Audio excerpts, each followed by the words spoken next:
her unique voice. That is really important. Okay. Now there's another. Do you see this portion? This is where the ear is, where the cursor is. That is where the ear is. That's the opening to the ear. And there's this projection down here. So if you touch your earlobe just down here below your earlobe, you see this bumpy projection.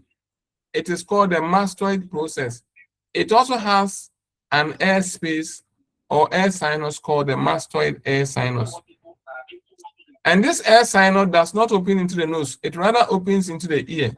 It rather opens into the middle ear. So this sinus can become infected. That is called mastoiditis.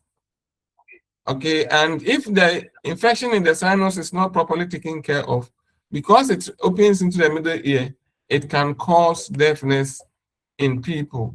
So some people, they grow to become deaf because of infection in this air sinus that was not adequately treated. Some people, when they are young, they can hear many things and they can engage them in any healthy communication. But as they grow, they acquire infection. They talk about headache, and then they don't get proper treatment, and it affects their ear, and they lose their ability to hear or the sense of hearing. It is due to the condition called mastoiditis or mastoiditis. Have I explained this slide clearly to you?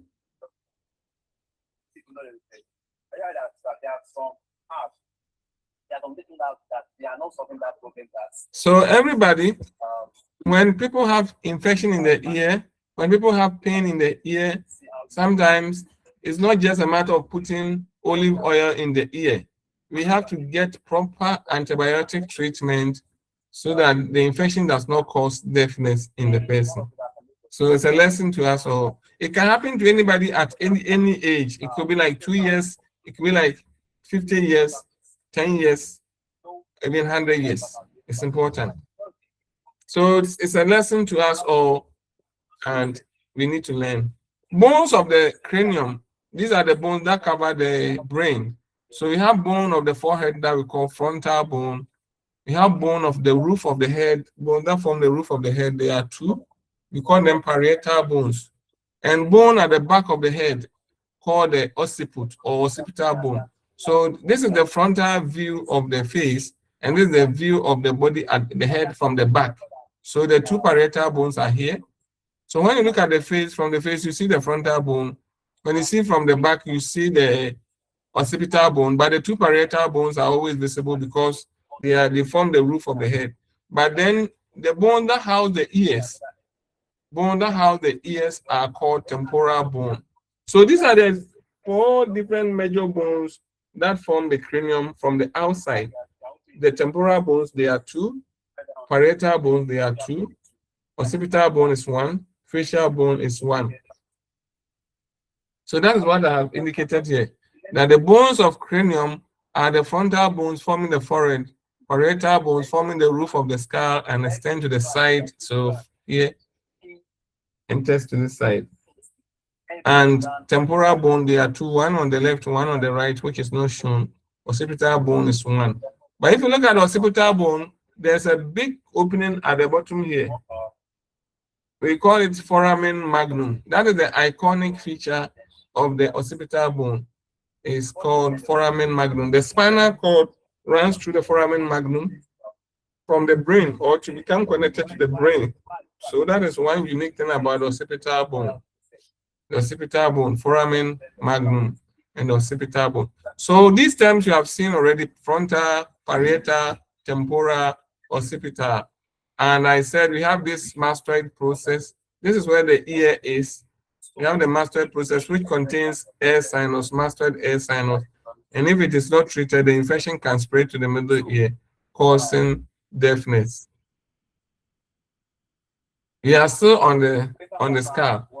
You see, in some organisms, a lot of things grow on the skull. If you look at these mammals, you can see horn on this. Let's say this is a punchy goat. If this is a goat, you see horn growing on the skull.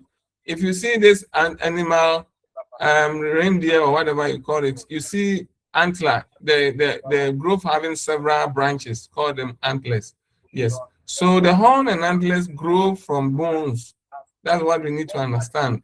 And that they are made up of bones and they have a lot of protein called keratin. So these are structures that grow from the bone in some mammals. Humans don't grow this. If you're human and you grow this, where will we will admit you? Will we admit you in the hospital or we'll keep you at home? Don't know what will happen to the human how that will grow this. But maybe there are other human-like creatures that have horns or antlers that they are living somewhere. We don't know. Maybe there's a planet that these organisms or these individuals are living. We don't know. But if they come to our planet Earth, we will not accommodate them here. We will either run away from them or we kill them or we take them for research. So that is how life is. Yes. Okay, so what I want us to understand that for some mammals, the cranium also grows some bones that become the horns and antlers, and they are for defense. They are defense for the organism. Okay, so let's look at the bones of the face. The bones of the face are here. So you see that the forehead or the forehead bone is not part of the bones of the face. The bones of the face start from the upper margin of the eyeball or of the eye socket and down. So we have the nose nasal bone, we have the upper jaw, we have the cheekbone called the zygomatic bone. So this is the zygomatic. Let's go back. Let me show you. Oh, I don't have a good bone, a bone with intact bone, but the zygomatic bone is here. Anyway, you let's continue. Maybe in the future you see some. That is the cheekbone. It really contributes to our facial appearance.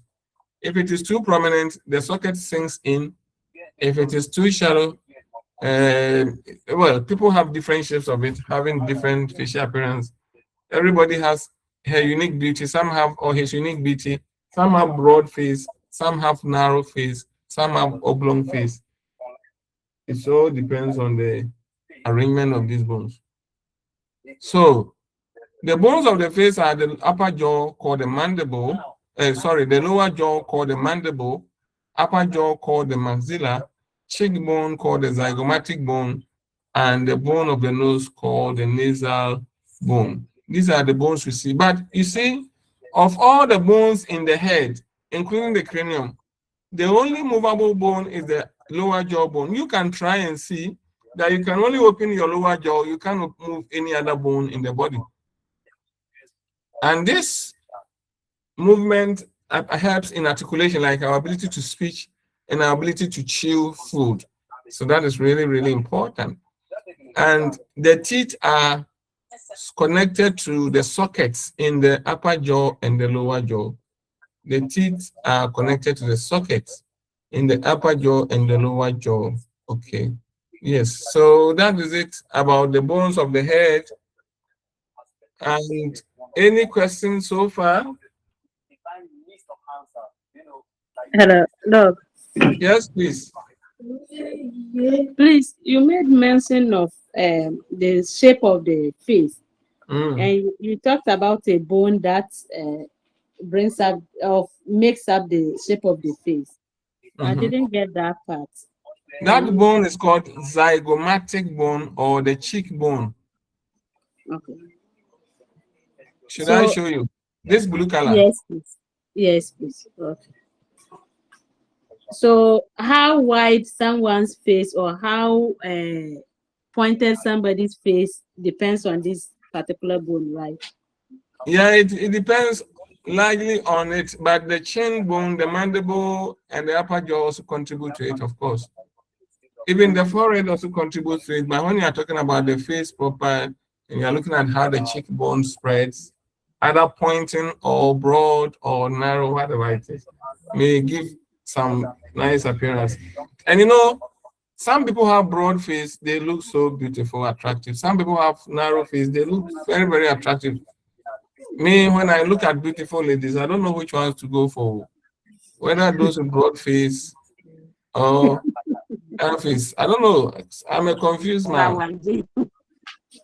Yes, I have settled on one woman. It doesn't mean when I see other ones, I can't talk about it in my heart. Chineke. Dog, please. I remember when I gave birth and my mom came to bath my baby. She was like, do I want his face to be broader or pointed? Then I said, any way that she prefers. And she started massaging the face in a broader way. Whenever she finished bathing him, then she uses their shea butter to massage the face, and then she'll be spreading it. So I don't know whether that can also be a way of shaping the bone. You know, it can work because, you know, at that age, the bones are basically cartilages. Do you understand? They are not solid bones. So whatever we do to it, we are trying to shape it, broaden it. They are make soft. it flexible to our own. So some people are able to, but there are some people that no matter what you do, when they grow, the shape will come back. Okay. Because it's genetic. If I have a very big, a very long head, my child picks that long head, no matter what you do, when the child grows, that gene will be shown. Okay. Thank you, though. Okay. Should I move on? If I should move on, give me thumbs up.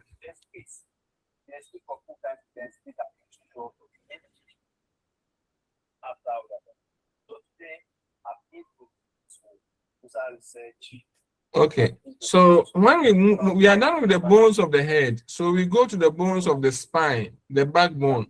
The backbone runs from the base of the neck all the way to the tail region. Okay, and we have regions. We have the neck, we have the chest region, we have the abdominal region, we have the hip region, we have the tail region. So there are names for it. The neck region is cervical. The thoracic region is the chest region, and the abdominal region is the lumbar region. The hip region is the sacral region, and the tail region is the caudal region. So I have to repeat: cervical means neck.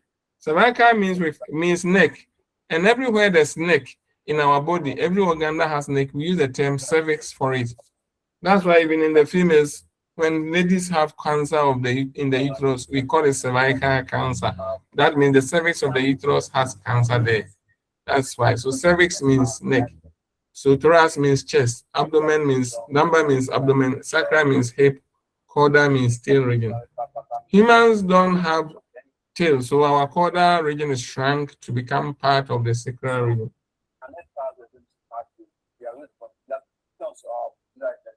Okay. So please, the lumbar is what? The abdominal region. Okay. Is that okay? The sacral. Sir, please, can you go over? I said neck is cervical, neck. Chest is thoracic. Abdomen is lumbar. Hip region is sacral. Tail region is caudal.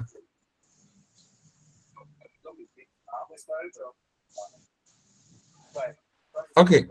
No, so these are all individual bones. So they are single bones joined together from the neck, chest, and then the abdomen. They are individual bones connected to each other. So we call them vertebral bones, or each one is a vertebra. And the plural is vertebrae. If you want to make it plural, you add E to the A here, it becomes vertebrae. Yes. So these individual bones, because nature doesn't want bone to hit bone to prevent wear and tear, there's a cartilage in between each bone. And that cartilage is called intervertebral disc. It's a very tough cartilage. You can try chewing it, you will not succeed. Sometimes it's so hard that you may think it's a cartilage, it's a bone itself. It's called intervertebral disc. It occurs between two vertebrae. Yes. So if you go with cartilage, it's a cartilage. Sir, please, so with cartilage, How does it look like? I've been hearing about it, but in reality, me tells you, Kathleen, how does it look like? Please, can you help me? Hold your ear, okay?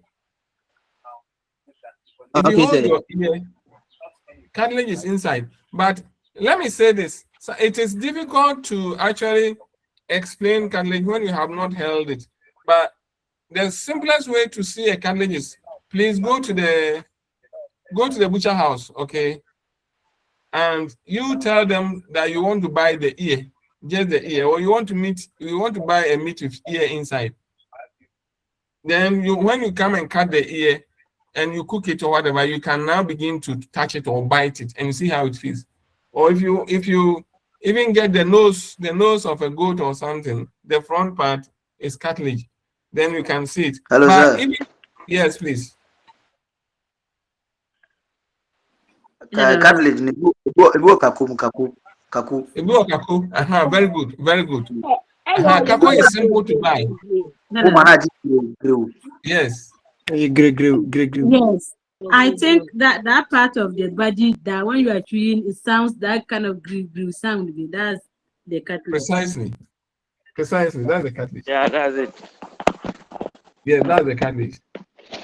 That's the cartilage. So the cartilage is there, and when you bite it, you feel that it's not so solid.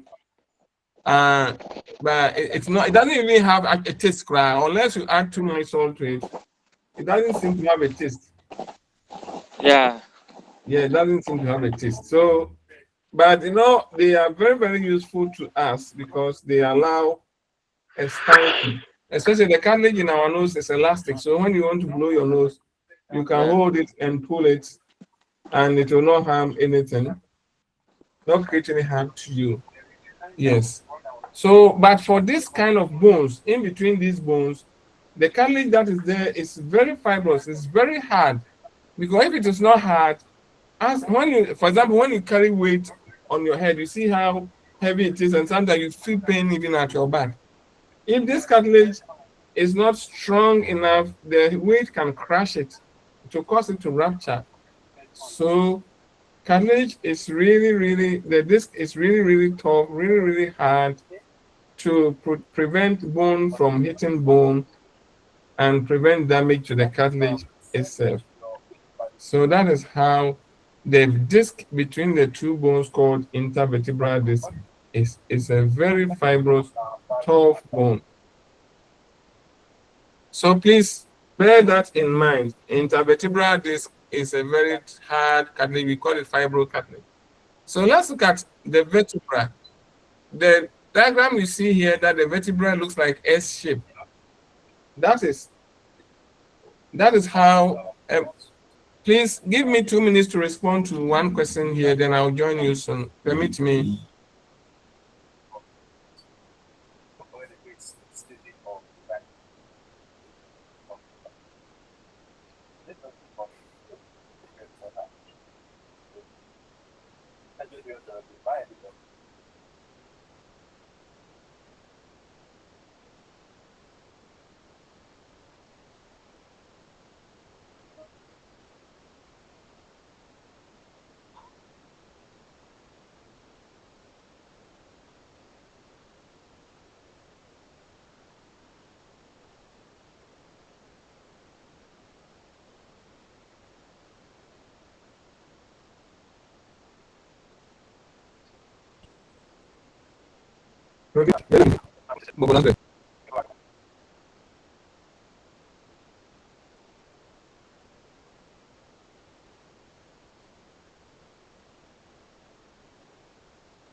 Okay, ladies and gentlemen, I'm back. Thank you for allowing me. I needed to respond to some call. You're welcome, doctor.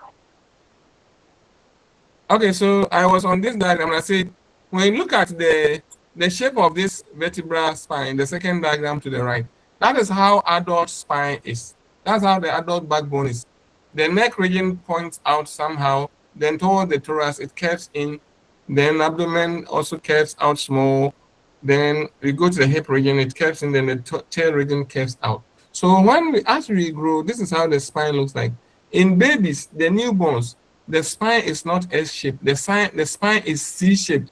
If you put the child on the ground, the child will lean forward, the face going to the ground, because the spine is not curved like this for the child to be able to sit up. So sometimes when a child is 2 months old and they say she's a girl, put her down to broaden her hips, we are worrying the child because it's too early. At that point, the spine is still shaped like letter C. It is curved outward. It has not started assuming this shape. I guess we understand.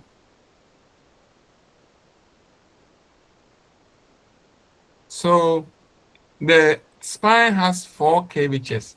We have the thoracic curvature, which is spine, and then the sacral curvature, which also curves in like that. And then we have the cervical and lumbar curvature, which goes out like that. But you know, some people, when they begin to assume this kind of shape, like S shape, then the bone begins to take a different curve. So that instead of the bone curving inward like this, it rather curves sidewards towards the left arm or the right arm. And it leads to something that we call scoliosis. And there are some people too, instead of the thoracic segment here curving inside, it curves outward and it still assumes the C shape. And that results in something that we call the hunchback. So the hunchback means that the thoracic segment didn't go inside, it has rather gone in outward. And that is the basis for hunchback and scoliosis. Any question, or I should move forward? You tell me. If I should move forward, give me thumbs up. So, Sir, please take that place again, please. Okay. Hello, Doc. Yes, please. So in this case, the handbag, can it be corrected, or once it happens, that would be If it begins and the parents have money and they can go for surgery, they can put a metal along this one to prevent it from curving outward. But if they don't have money and it curves outward and the muscles pull it towards like that, then it cannot be corrected. All right. Okay. Yeah, so somebody said I should take it again. What I said is that naturally, as we are growing, the spine takes this S shape, so that the neck region curves outward, the chest region curves inward, the hip region curves, the abdomen region curves outward, and the hip region curves inward, and the tail region curves outward. That is the S or the 4 curvature: 2 outward curvatures, 2 inward curvatures. That's how it is. And what I'm saying that for some people, the thoracic segment, instead of it curving in, it curves out. And that is what we call hunchback. And some individual, instead of thoracic region curving in, it curves sideways, so that the body is shifted towards the left or toward the right. And that is called scoliosis. That's what I said. All right. So I think I can move on now. Yes. Hello, Doc. Yes, please. So those who are born with it, but if in case of an accident, can it be corrected? Or that one to still, if it takes a longer time, it will not be corrected? So basically, nobody is born with the condition. What I said is that when we are all born, the spine is shaped like letter C. Okay, so it curves backward. That's why when you put a child on the ground, the child faces goes down. The child doesn't necessarily go back because the spine curved outward side that it will bend the body down, face down.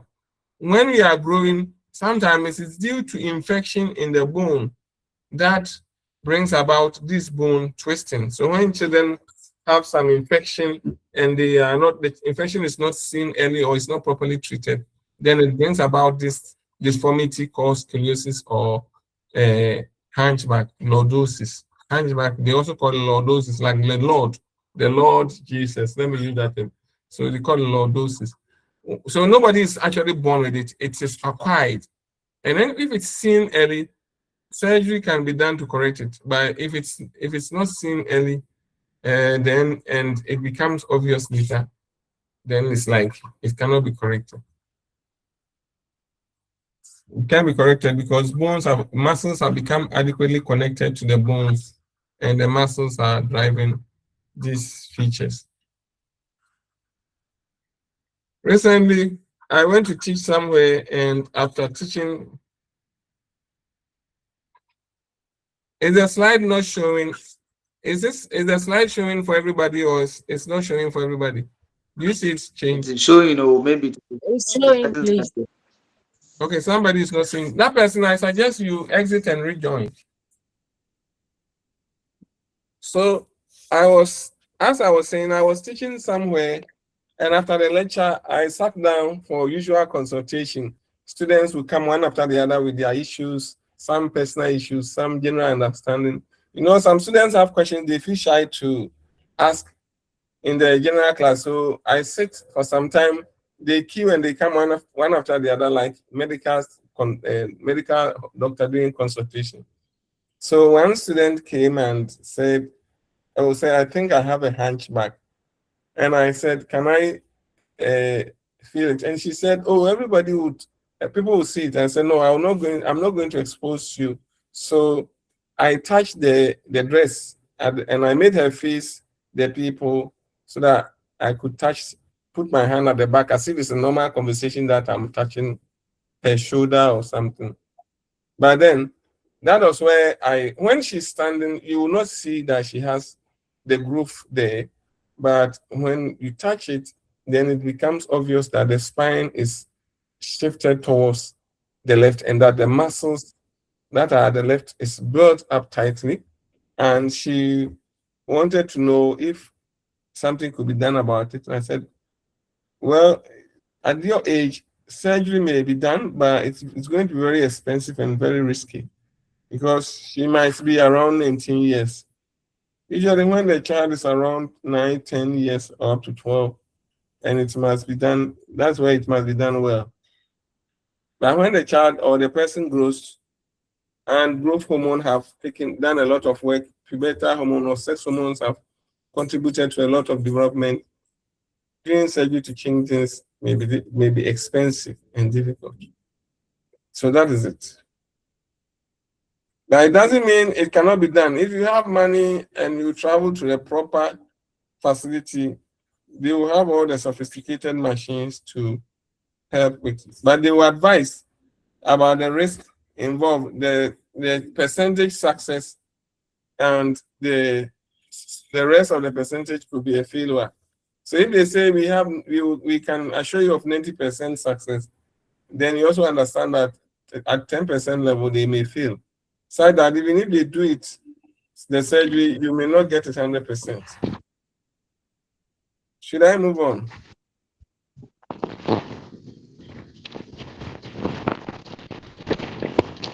Okay. So the intervertebral disc. Somebody's mic is on. Can you mute yourself for me? No, really. Okay. So let's move on. Or you want me to explain something? Okay. So I said the bones. So you see, this is one bone and there's a disc in between it and the other bone. So this disc is what we call the intervertebral disc. And it's very important because it acts as a padding material between the two bones, like a pad between the two bones, so that it prevents bones from grinding against one another. And also, it serves as a shock absorber. If you carry load on your head and the weight of the load stress shocks through the bones, the disc will absorb the shock so that it doesn't cause the bones to fracture. And it also allows us to bend. Either you bend forward or sideways. So but that movement is not a very nice and a very free movement. It's a slight movement as such. Yeah. So in exams, you may be asked to talk about the importance of the intervertebral disc. Then you can mention these four: hardened material, shock absorber, preventing bones from grinding over the other, and allowing small movement like bending backwards, sideways, and so on. So now let's look at the individual vertebrae, how they look like.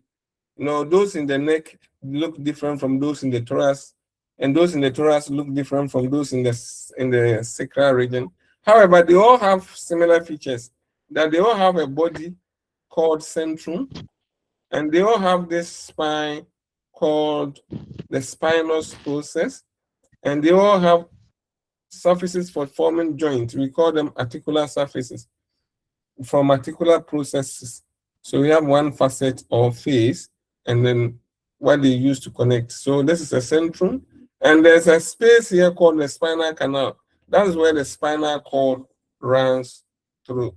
So when you get this notes, I would like you to be able to learn to label the parts of the spine, like or the vertebrae, the centrum, the spinous process, the transverse processes, the spinal canal, the pedicel. Yes, you should be able to mention or label them. That's really important. But the first two vertebrae in the neck are different from all the rest. Look at the shape of this bone. That's the second one, and it is the same here. The second one is also drawn here. Look at the canal here. No, this is the first one. Okay, this is the first one sitting on the second one. Because this one is projecting here, I thought is it. But this is the first vertebral bone. Let me show you. So this is the first vertebral bone sitting at the top here. And then the next one is the second vertebra. So the first and the second are shown here. The second one has this peg that the first one wraps around so that we can, it makes it possible for us to turn our head left and right in response to no. When you say, do you like it? You shake your head, no. It's because of this peg called dens or odontoid process that allow us to turn our head left to right and say no. And then there's a facet here for the occipital bone to sit on it so that we can nod our head front and back to say yes in response to nodding our head to respond to yes. So the first two vertebrae are distinctively different from the rest of the vertebrae. They don't have the features that we have shown in these two. The first one is called the atlas, and the second one is called the axis. But as I said, the unique thing about the axis is this peg called the dens or the odontoid process, which allow us to rotate our head left to right in response to no. And this, for the first one, the unique feature of this is the facet here that allow us to nod our head up and down in response to yes. Yes, that is what we mean. Now, the cervical vertebrae are different from the others because the spinous process here is split into two. None of the vertebrae have the spinous process split into two. If you look at this one, it is not split. If you look at this one, it is not split.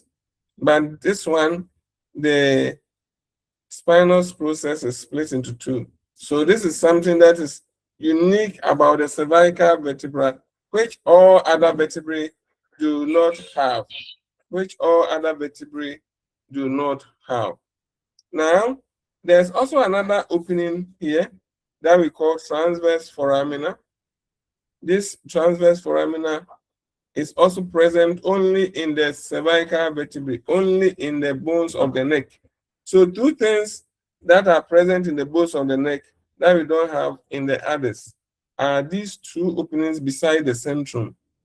Two openings beside the centrum called the transverse foramina and the bifid transverse process. Even this process too is bifid or divided into two. So that is the bifid thing. Cervical vertebrae are unique, as I have indicated. They are unique because of the transverse foramina, the two transverse foramina for blood vessels to run through, okay, and then the two bifid processes. They are really important. Yes. Now we come to the chest region. The chest region, when you look at it from the back, you see all the chest region bones have these ribs attached to them. They have ribs attached to them. The cervical ones are 7 in number. The thoracic ones are 12 in number. So since each one has a pair of ribs attached to it, there are 12 pairs of ribs in the chest of the mammal. There are 12 pairs of ribs, and that the ribs are connected to the thoracic vertebrae or thoracic part of the spine. And therefore, the ribs, the thoracic vertebrae, and this breastplate, they form what we call the rib cage. They form what we call the rib cage. So within the rib cage, we can talk about delicate organs like the heart and the lungs and the trachea and then the esophagus and the aorta of the heart, or the biggest blood vessel, and then the vena cava and other structures are found within the thoracic cage. So the sternum, breastbone, the ribs, and the thoracic vertebrae protect these delicate organs within the breast cage or the rib cage or the thoracic cage, whichever you call it. So we have different mammals having different cage. Yes, the thoracic region often is much larger for big mammals that walk on all the four legs, like the elephant, like the giraffe, like the lion, like the tiger. These ones, they have big thoracic cage because for them, force of gravity is pushing the organs down. So there must be a strong cage to protect them. Okay. So as I indicated, there are 12 thoracic vertebrae in the chest in most mammals. Some of them, it may be as many as 15, depending on the kind of mammal. But all the vertebrae have the same unique thing: the spinous process, the centrum, the rib cage. Because the thoracic vertebrae have attachment for ribs, there's a particular facet here and there for ribs to be attached. And these are the two unique features of the thoracic vertebrae as well. So we say that each facet on the transverse process, which we have here, the transverse processes are the one we see on the side here, and this is the spinous process. And each facet on the transverse process articulates with the ribs. Each facet here articulates with the ribs, and the centrum here, which is the body, is shaped like the letter, the organ heart. It's shaped like the symbol of heart or the symbol of love. And they say that the tip of the spinous process points downwards. So this one points downwards. So we have said a lot about the transverse or the thoracic one. We have said a lot about the cervical one. Let's look at the abdominal one.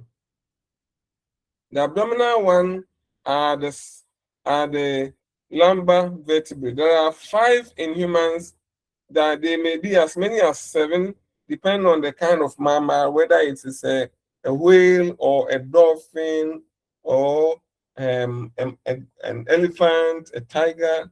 The number may vary, but humans have 5. Yes. So you see, we all know that the abdomen region, where we call the belly, there's no bone there. It's just skin and muscles. There's no bone to support the intestines and any organ inside. So the bones here are very big. Our body is, or the abdomen is supported largely by the bones of the lower back called the abdominal bone and the hip bone. So these bones are the biggest of all the bones. They are the biggest of all the bones. So they have the very broad, a very strong centrum. They have a very broad, a very strong centrum, relatively large centrum, and it bears the weight of most of us, especially human beings that stand erect. This region bears the weight of our body, and you know that is the central part of our body. Toward the hip, that is our central part of the body. So it's really big.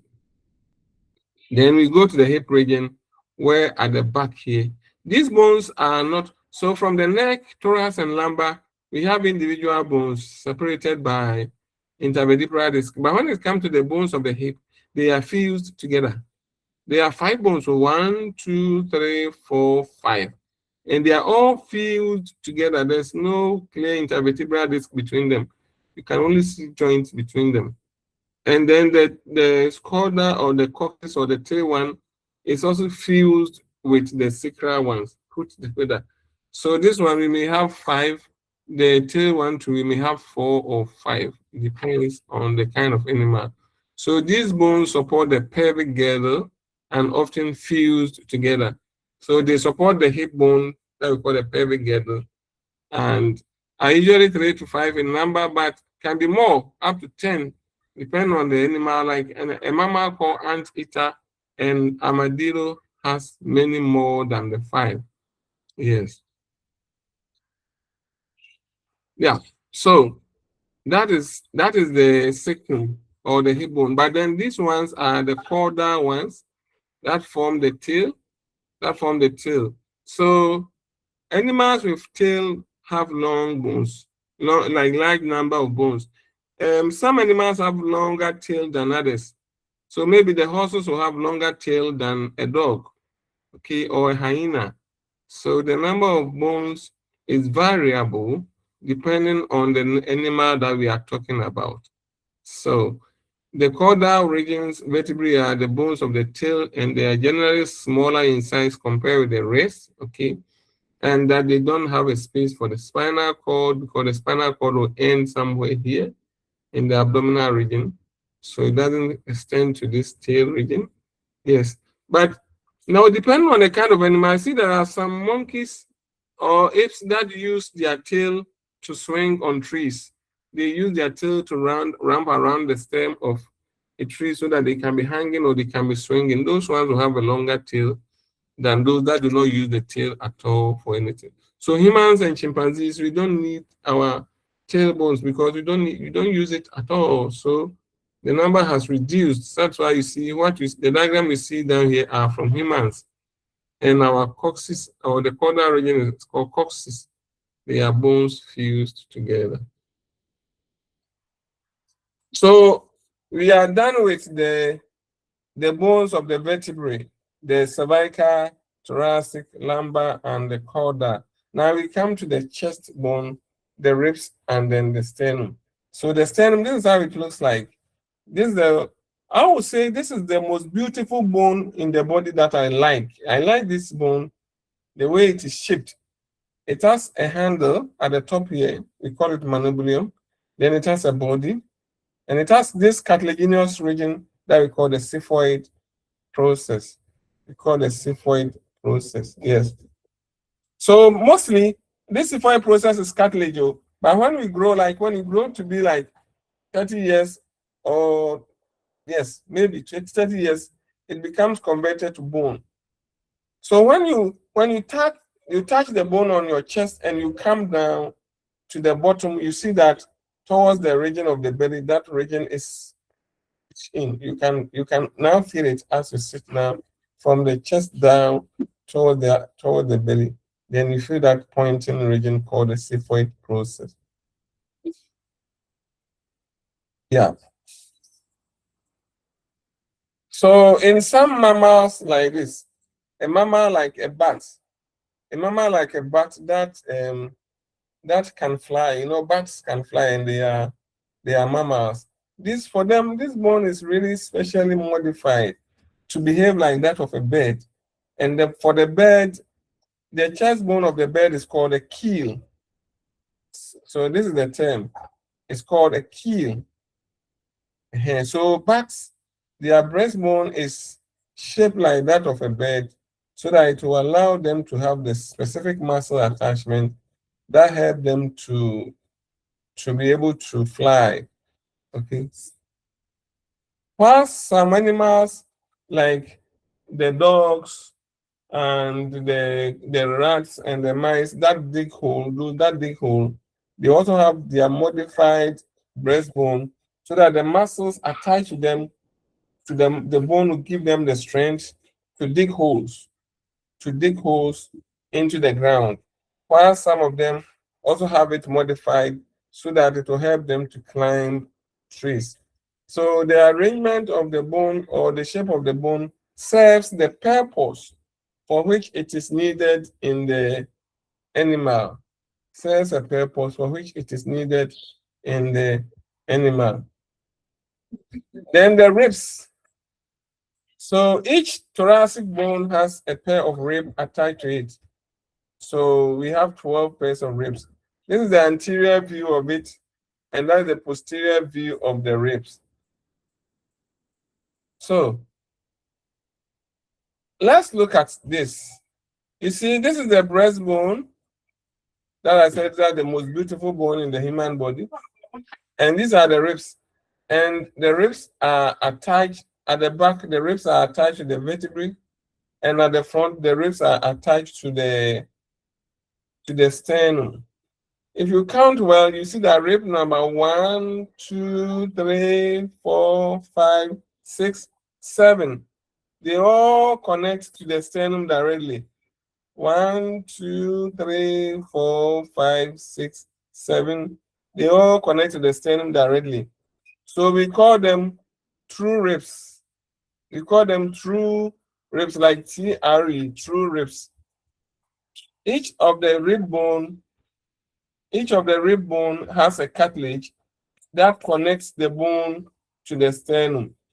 Each of them have a cartilage that connects the bone to the sternum. So it's not a bone connecting to bone directly at the front, but at the back, it is bone to bone. At the back here, it's bone to bone.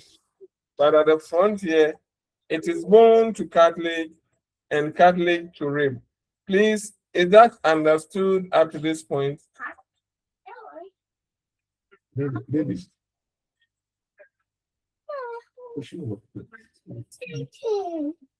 Is that understood up to this point? Will you give me a thumbs up?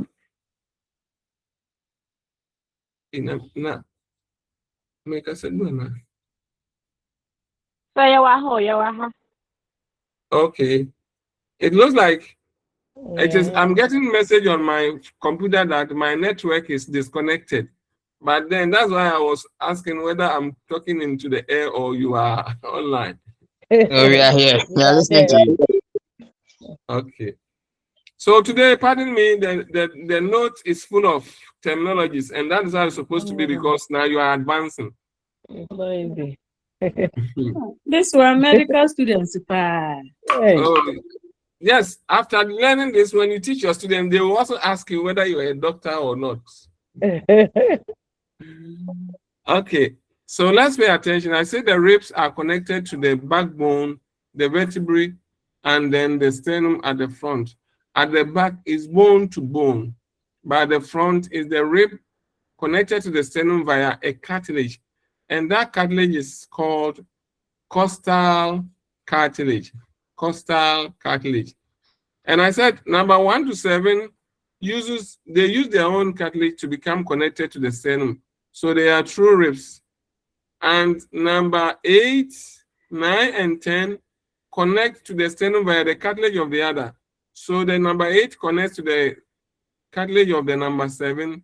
Number 9 connects to the cartilage of the number 8. And the number 10 connects to the cartilage of the number 9. So you see, that is why your chest region, the bones appear like this region appears like a V shape. If you feel your chest region and you follow the rib, the margins of the rib, you see that here is like a V shape because of the way the cartilages connect to each other. So these cartilages that connect to the cartilage of the others, we call them false rib. So you have true ribs and false ribs. But then the 11 and the 12, they are hanging in the muscles. They don't connect to anyone. So we call them floating ribs. We call them floating ribs. That's what we call them. All right. So as I indicated, the modification of the ribs and the modification of the sternum help some organisms to adopt and adapt. They adopt some movement and they adapt to their environment. Okay, yeah. So we are saying that articulating ribs outnumber the floating ribs easily in most groups. That means the ribs that connect to the sternum are more than the two that are hanging. But in whales and dolphins, it is the other way. In whales and dolphins, they are in the water.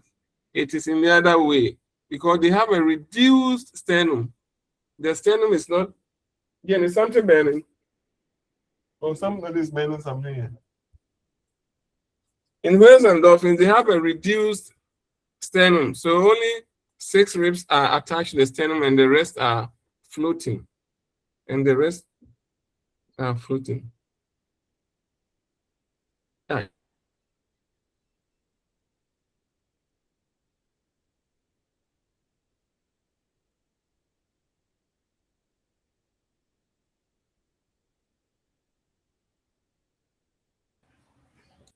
Okay, so let's proceed. Now we are done with the axial skeleton. So we go to what we call the appendicular skeleton. Appendicular skeleton are the skeleton that connects to the axis, and they include the bones of the hip, like these bones. You see, the bone in the middle here is the sacral bone and the coccygeal bone, so they are part of the axial skeleton. But this one is appendicular skeleton because these ones are connected to the lower limb, the thigh bone. The thigh bone. So this is connecting the rest of the body to the axis. So this is a human pelvic girdle and it's appendicular skeleton. When you have a horse, for the horse, this is the axial skeleton, the sacrum towards the tail, and this is the pelvic girdle, which is also an appendicular skeleton.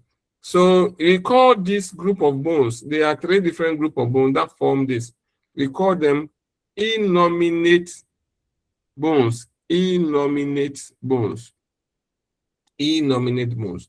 And they are ilium, ischium, and pubis. So the pubis is at the region that we call the pubic region. So you all know the pubic region, the region in the hip region where hair grow and we shave. Where we shave is what we call the pubic region. It's what we call the pubic region. So there are 2 bones there called the pubic bones. But you know, there are different mammals. You remember I said we have the primitive mammals like the monotremes, like the dark-billed platypus, the spiny anteater. We also have the intermediates like the marsupials, kangaroos, and the stuff. They all have different shapes of these bones that will differ from that of a human bone. So for this one, another pair of bone is present, and this is called epipubic bone. The exact function of the epipubic bone is not known, but you know it is there. So the pubic, this one helps connect the lower limb to the rest of the axial skeleton or the body.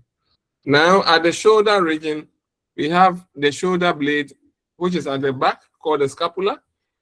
And it is also called collectively, together with the clavicle, the collarbone, we call this the pectoral girdle. So the hip region, we call it pelvic girdle. The shoulder region, we call it pectoral girdle. I said there are 2 bones that form it. The collarbone, which you can feel it, it's called clavicle. And scapula, which is at the back, you can also feel it. And they have different appearance. I don't know if there's a diagram for, okay, there's a diagram for clavicle here. Please, is it visible? Do you see these 2 rod bones, rod-like bones? Yes. So these are the 2 clavicles. These are the 2 clavicles or the collarbone. Okay, they are connected to the sternum. the head of the sternum, the breastbone, and to the scapula, which is at the back of the body. So we have the sternum and the scapula communicating via the clavicle, forming the collarbone. Yes. So there are a little bit of difference between the humans, the placenta mammals, and then the monotremes, the primitive mammals. There's a little bit of difference. In the monotremes or the monotremata, there's another bone called the interclavicular bone, which connects the sternum to the scapula, of course. All right, so too much of information. Let's move on to the limbs, the lower limb and the upper limb that connects to the axis of the body. Are we tired? We have some 20 minutes left to break. So let's endure, okay? Are you with me? Or I should give you a break? Yes, sir. Yes, please. Yes, please. Yes, please. Yes, Yes, doctor, please. give us small break. Me. Okay, how many minutes break? Should we take 10 minutes break? Please, 20 will do.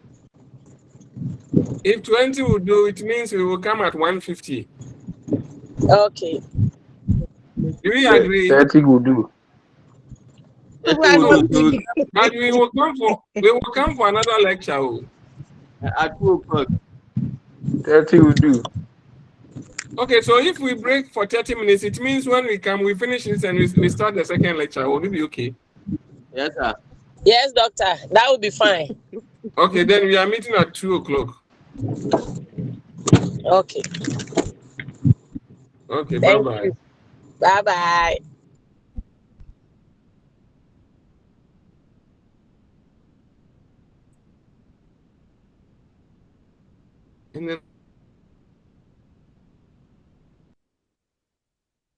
Harry Bobo no ninano. Moye bad o. Moye bad pa and the people who be men na mo hwehwe. Oh, ewie be me maguan be.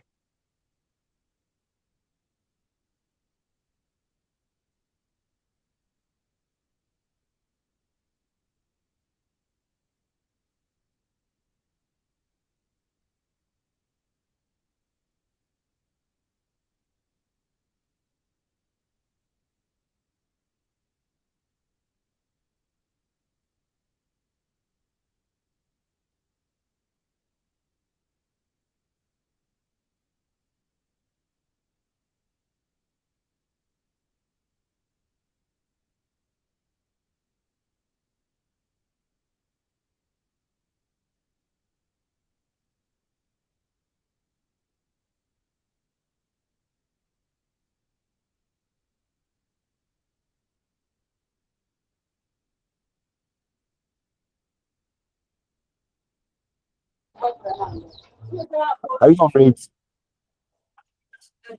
Hello? Please, are you on break?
Can you hear me? Can somebody hear me today?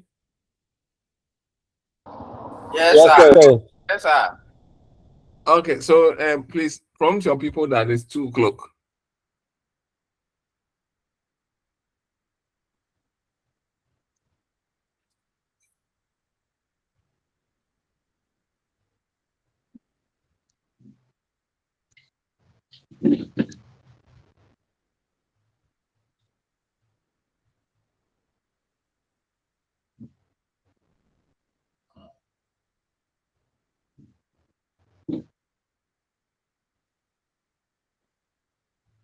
Tell your people to join so that we can finish this and start the next one, so that your class you don't lag behind.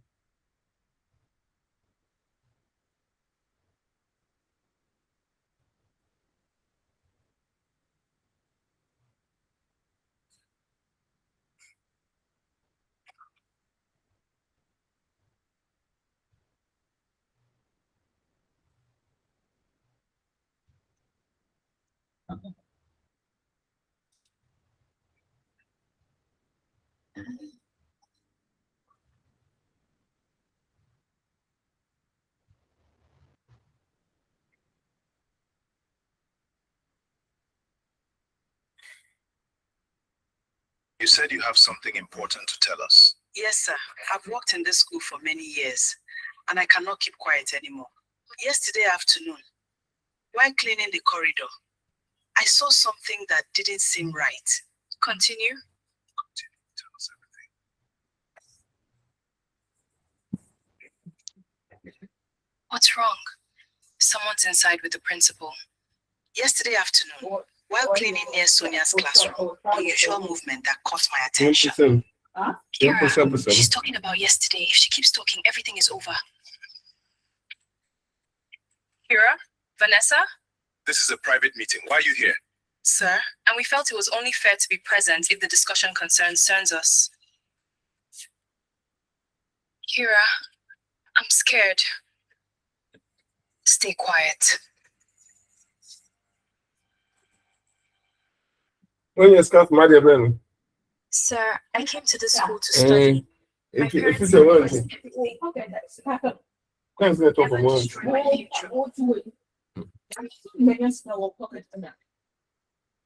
Conclusions will be made today. We will investigate everything carefully.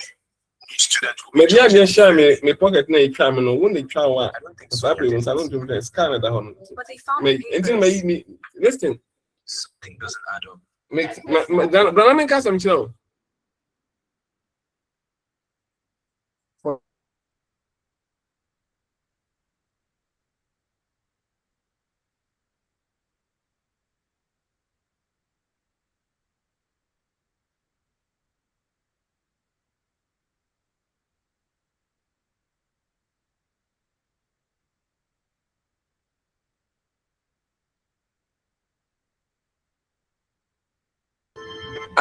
Can we start? We have 20 members online now. Can we start?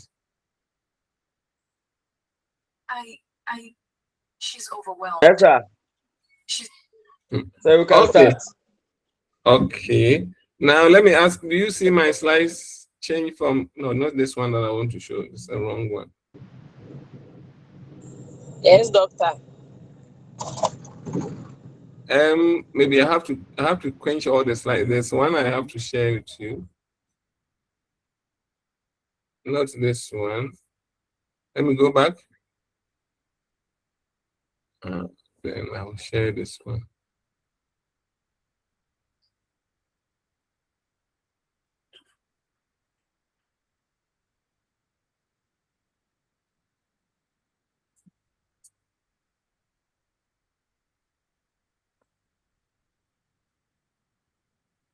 Okay, now I can share. Minutes 8. This computer again, oh, it's not going to create problems for me. And let me close this one. And let me think of this one. Okay. Okay, let's work. Aha. So we are back. We've spoken about all this. There are plenty of terminologies. Forgive me. This is a topic that we need to treat. It's important. So we were on the appendicular skeleton, and we said that okay. Presentation. Okay. Yes. Now I ask you, is the slide visible? Does it change from your end? Okay. Okay. Sir, the appendicular has come. Okay, it has come, so you can see it, the limbs. Okay, so we have limbs. We have upper limbs and lower limbs. The upper limbs, we call it forearm, and the lower limb, we call it hind arm. Or hind limb. There are a lot of bones in there. The upper limb, the bone between the shoulder and the elbow is called the humerus. And then from the elbow to the wrist, we have two bones called the radius and the ulnar. And at the wrist, the bones at the wrist are called carpal bones. The bones in the palm are called metacarpal bones. And the bones in the fingers are called phalangeal bones. So if you look at the diagram, you see that the Humerus, they are colored red. Humerus colored red. Radius and ulna colored green and light green. Somehow we see they are labeled here in this diagram and in that diagram as well. Then the wrist, we call it carpal bones. They are also having this cream. Is it cream or yellow color? Maybe it's yellow color. And then the palm, is it pink or purple color? And then the fingers, we have the blue color. So these are the bones. We just need to know the names: humerus, radius and ulna, the carpal bones, metacarpal bones in the palm, and then the phalanges in the fingers. In the lower limb, so we have the thigh bone called the femur. So in the diagram, they are labeled red for different mammals here. Then the leg is the knee to the ankle joint. The bone between the knee to the ankle joint, there are two bones: the tibia, which is the biggest, the green here, and then the fibula, which is the smallest, the yellowish or light yellowish green. And then the ankle, we have the tarsal joint bones. And then the foot, we have the metatarsal bones. And the toes, we have the phalanges. So these are the names of the bones in this region. If you pick a bone, especially the bone that we have mentioned, the thigh bone, femur, the tibia and the fibula, or if you pick the humerus from the shoulder to the elbow, then the radius and the ulna, these are the bones that we call the long bones. And if you study the long bone and you cut through, you will see that there is a space inside the bone that we call the cavity, medullary cavity. And this cavity, or the medullary cavity, contains the bone marrow. So in a young child, the bone marrow runs through the entire cavity and it is red. It is a red bone marrow. But at your age, the bone marrow has turned to fat. And we call it yellow bone marrow. So sometimes you see that when you cook soup and you use bones, even if you use bones, your soup has oil on top. That oil is the fat in the bone that appears in it. So we have the yellow bone marrow. But the ends of the bone is spongy, whilst where the cavity is hard to bite. So we have compact bone, which is very hard, and the spongy bone, that's the tasteful part of the bone. So the bones lead us to joints, because bones communicate with bones at joints. Bones communicate with bones at joints. So we have a joint at the shoulder, we have a joint at the elbow, we have joints at the wrist. In the fingers, we have joints. And joints are where movement occurs, that one bone bends over the other. So bones or joint refers to the junction between two bones. And we can classify joints based on the structure. That means the bones that make the joint, and also the movements that occur at the joint. So two means we can look at the bones that make the joint, we call it structural classification, and we can look at the movement at the joint and we say functional classification. So the functional classification, we use terms. Classification focuses on what binds the bones together, like fibers. So we have some terms like synarthrosis. Synarthrosis. Synarthrosis means that the joint is not flexible. There's no movement at the joint. So you remember I told you that in the head region, we have frontal bone, we have parietal bone, we have temporal bone. They are all joined together. But in the head region, none of the bones is movable. If you take the lower jaw out, none of the bones is movable, which means the joint between these bones that are not movable is called a synarthrosis. Synarthrosis. Arthrosis means joint. Arthrosis means joint. So synarthrosis means no movement at the joint. Now we come to diarthrosis. Diarthrosis means that the bones can move freely. So elbow joint, shoulder joint, hip joint, knee joint, wrist joint, These are all movable joints. So that is based on function. If it doesn't move, it's synarthrosis. Freely, highly freely, we call it diarthrosis. Then we have what we call amphiarthrosis. Amphiarthrosis allows small movement. So I said that at the spine, in the vertebrae, the intervertebral disc allows small movement between the bones. So that is functionally, we have synarthrosis, no movement, diarthrosis, free movement, and synarthrosis, slight movement. Your slide is not showing. The slide is not showing.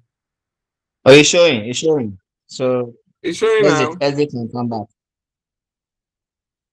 Okay, so if you can't see, please exit and rejoin. Okay. No problem. Okay, so this description is functional classification based on movement, whether there's a movement or there's no movement or there's little movement. But when it comes to structure, how they look like, then we say it is fibrous. If it is fibrous, there's no movement at all. Like, for example, the teeth in the jaw bones. The teeth in the jaw bones, they don't move at all. So that joint is a fibrous joint.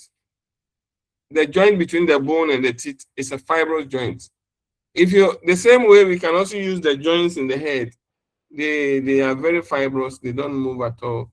But when we talk about cartilaginous joints, then they allow slight movement. So structure, cartilaginous joints, in terms of structure, we call it cartilaginous joints. But in terms of movement, we call it amphiarthrosis. In terms of structure, we have fibrous joints. But in terms of movement, we call it synarthrosis. And then structure, we talk about synovial joints, which are freely movable. Synovial joints are freely movable. So your shoulder, your elbow, your ankle, your wrist, all your palm, fingers, all these are freely movable joints. So the rest of the nose are diagrams indicating synovial joints, cartilaginous joints, and fibrous joints. We don't need to stress much here. So we will end the discussion on the bones at this point. Then I would start a new topic, which is called the skeletal muscles. So if you are with me, do you want another break, or we can go ahead like that? Oh, sir, let's go ahead. Let's go ahead. Let's go ahead. You are sweet too. Close. Me, I'm there for you. Me, I'm there for you. Whatever you say, I will say present, madam, present, sir. So, you are the one learning. I don't have to trouble you. Okay, so let me stop sharing this one, and I'll open the other one. I'll open the other one, and then we see. Let me check. A minute. Let me see. Okay. Skeletal muscles.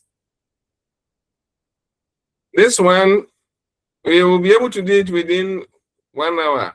I won't go beyond 1 hour. I should work.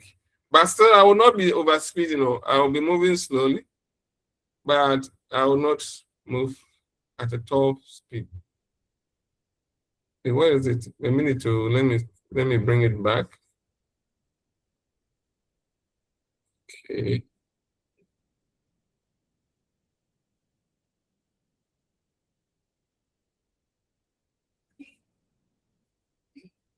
A minute. Let me close this.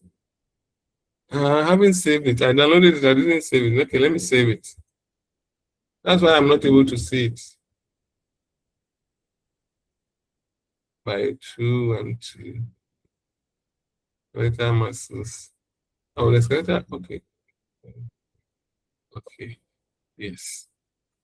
Now I can see it. Let me check. Cancel. Share. Window. Yeah, it's present. Okay, so we did the bones, and I said that muscles are connected to the bones, and muscles bring about movement. So let's talk a little bit about muscles, and we move on. So,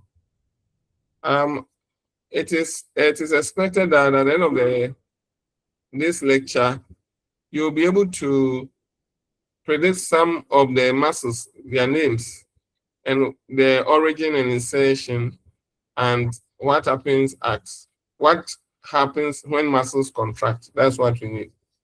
So, muscles, as you can see in this diagram, muscles are attached to bones, like most of them.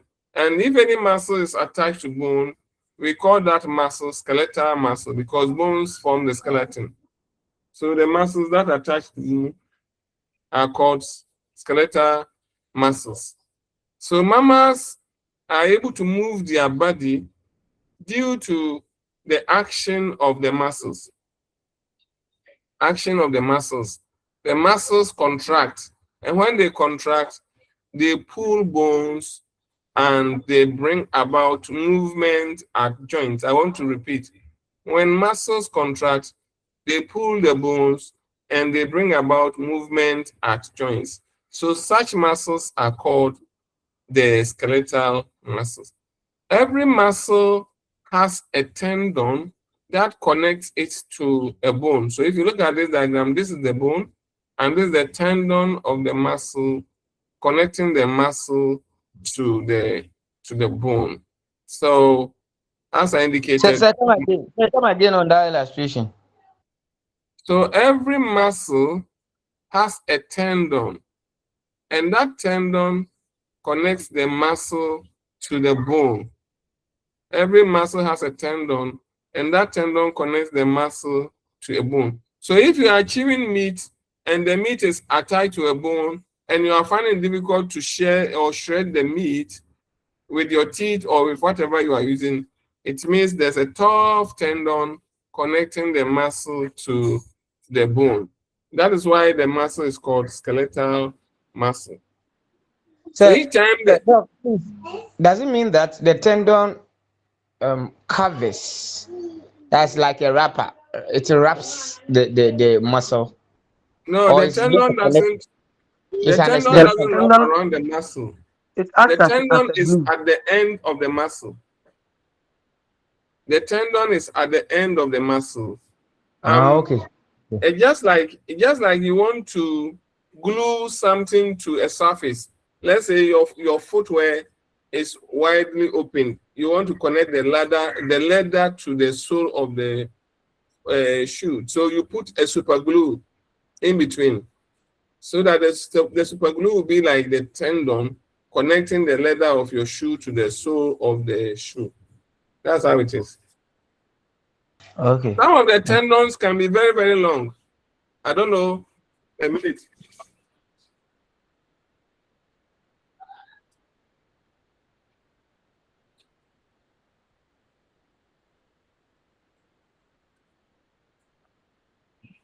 If my camera will work, I'll show you something. Let me see if the camera will work. My camera is not working. Yes, a banner article. I would have shown you a clear long tendon. Okay, let me see if I can get a picture of a long tendon. Tendons can be very long. Tendons can be very short. Palmaris longus tendon. Let me get a picture of it and show you one long tendon.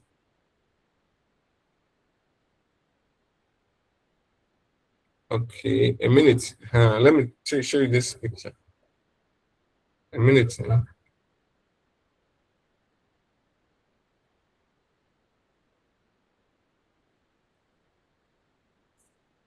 Oh, what is happening to my laptop?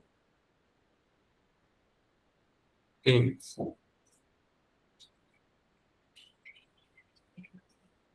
My laptop is overheated. It's not responding. I want to show you. I want you to do an exercise so that we can see a tendon. So just give me some time to fix my laptop.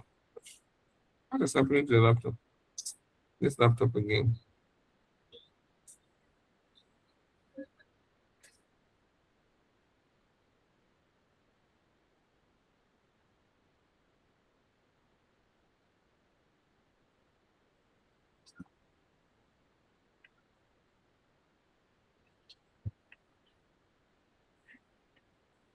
A minute, I'm trying to bring some picture and see if any of you can do that exercise.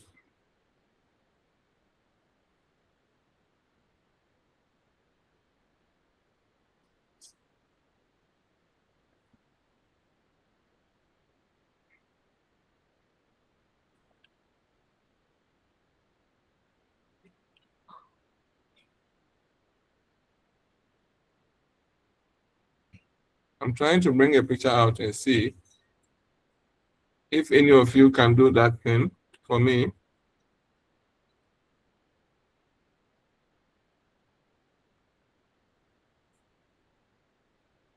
Okay.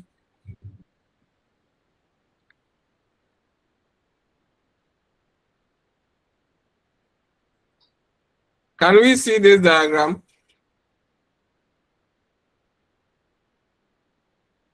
Is this diagram visible to you? Yes, sir. Yes, yes. Do you see the person has clenched a fist and bent the hand at the wrist. You see this tendon? This is a tendon. Whoa, sir, that thing is tendon, eh? Yes. I thought it's a vein. It's a tendon. Oh wow. It's a tendon. So okay, everybody should try to see and do what the persons have done. For example, clench your fist and try to bend it at your wrist. Make the fist tight and bend it at your wrist. You see this. This is a long tendon. This tendon, there's no way you can chew. This is like the tendon in the leg of poultry birds. When you kill, especially if you kill the local type of a bird, you have to cut in between the digits and remove that white thing from the leg. Sure. Yes, sir. Okay. They are tendons. So you can also you cannot even chew it. You cannot chew it. You cannot chew it. You can try. You can chew it. Normally, you remove it when you are dressing the leg. You remove it. Go and give it to Mama. Yes. So now we know what a tendon is. Where we can find them in the body. I can also look for tendon at the knee, at the heel. We call it calcaneus tendon. Let me also look for it. Calcaneus tendon. Okay. Let me remove the pin. I just want to show you another one so that you see where the tendons are. They are everywhere in our body. Yes, a minute. Say. Yes, please. Say. So as you keep on searching. So what is the difference between tendon and then cartilage? So okay, I will show you when I bring this tendon, then I bring another diagram of a cartilage. Okay. Then you see the difference. So let me see. I can do this. I'm trying to, my computer is not responding, so I'm trying to maneuver something at the background in order to get you pictures of these tendons. And then I will bring the pictures of cartilage too for you to see.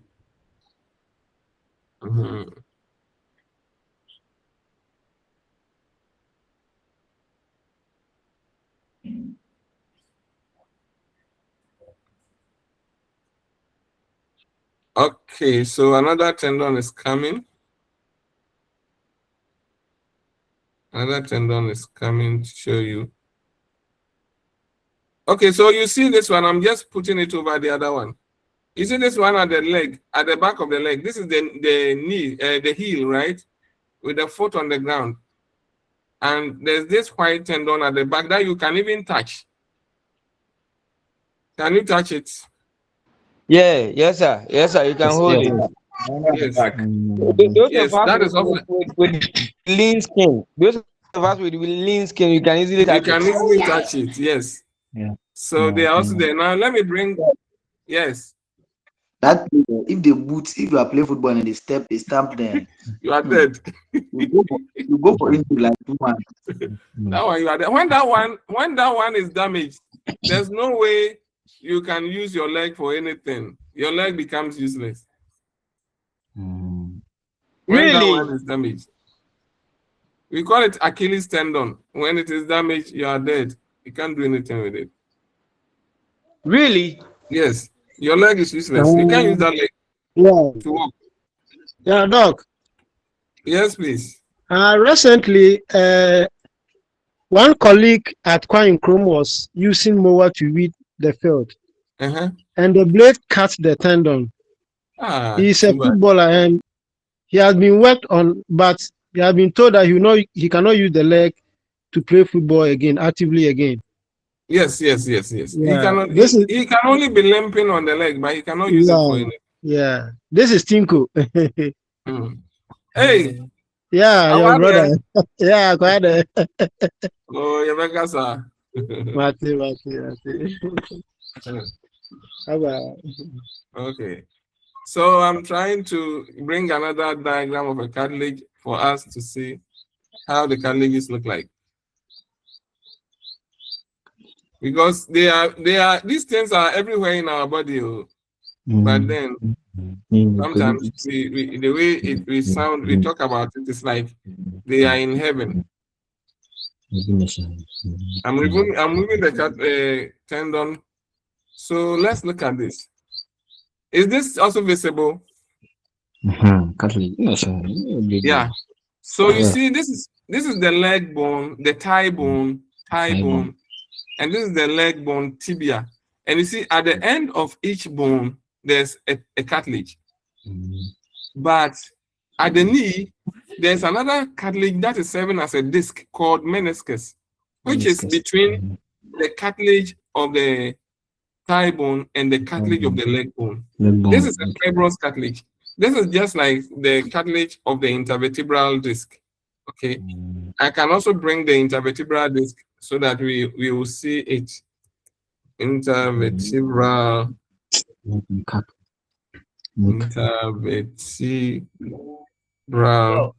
disc. Yes. Does it mean that the cartilage are found at the joints of our bones? Yes, cartilages are found at joints. Okay. And they are at the joints to serve as a pad so that bones do not rub directly over bones. Because if bone rub directly over bone, there will be friction and there will be wear and tear, and movement will be very painful. Okay. So the cartilages serve as a pad between one bone and the other. First, serving as a shock absorber, and two, serving as a protective disc between the bones. This is another cartilage. So I have removed for this diagram. You see that there's a cartilage here, and there's another cartilage down. So this cartilage is between this bone and the one above, and this cartilage is between this bone and the one below. So that is it.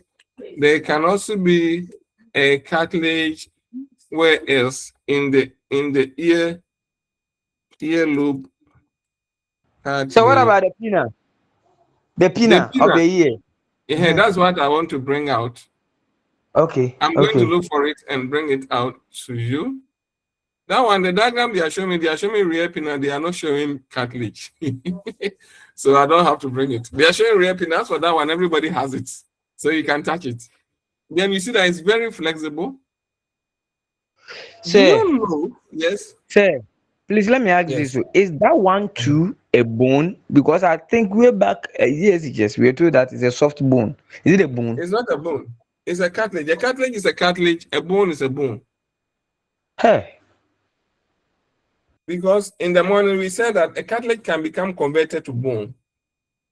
But it's not every cartilage in our body that can become a bone. It's not every cartilage in the body that becomes a bone. For example, the cartilage of your nose will never become a bone. The cartilage of your ear will never become a bone. Your voice cord, your throat, the Adam's apple, what we call Adam's apple, the men, we have prominent one. The Adam's apple can never become a bone. So those cartilages do not become a bone. But let me tell you one interesting fact. Your earlobe, they grow every year. Your earlobe grows. The earlobe doesn't remain the same. So even if you are growing tall and you are shrinking, sometimes we bend down slightly and our height reduces with aging.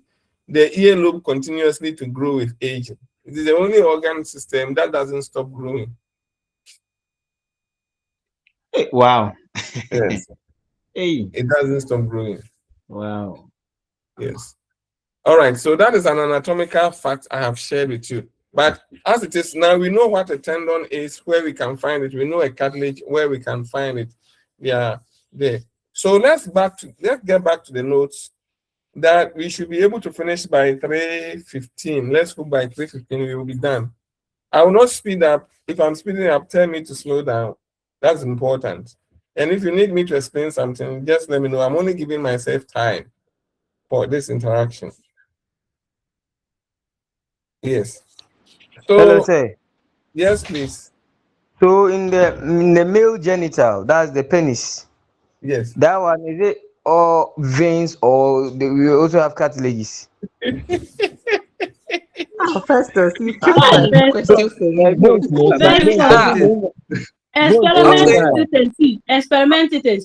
Okay, let me tell you. Allow. The tissue in the penis is not a cartilage, neither is it a bone. I'm talking about the human one. We call it a spongy body. We don't call it cartilage. We don't call it bone. But one funny thing is that in the penis of a horse, there's a bone inside. So that is why. That is why. Hey. Yes. That's why what? You see the horse. You see where the penis is located. It has That's why what? You don't worry. We will continue later. Okay. Yes. You can search for the bone in the penis of a horse and maybe a cattle, like those animals, those huge animals in the elephants, they have bone in the penis. Otherwise, the penis cannot be erect to reach the genital of the female. The bone keeps it stiff so that it can penetrate. You see how they struggle to penetrate? If it were to be a male penis, if it were to be a human male penis, it would have become flaccid, or the male would have ejaculated before penetrating crab. No easy. So that's why they have that bone inside.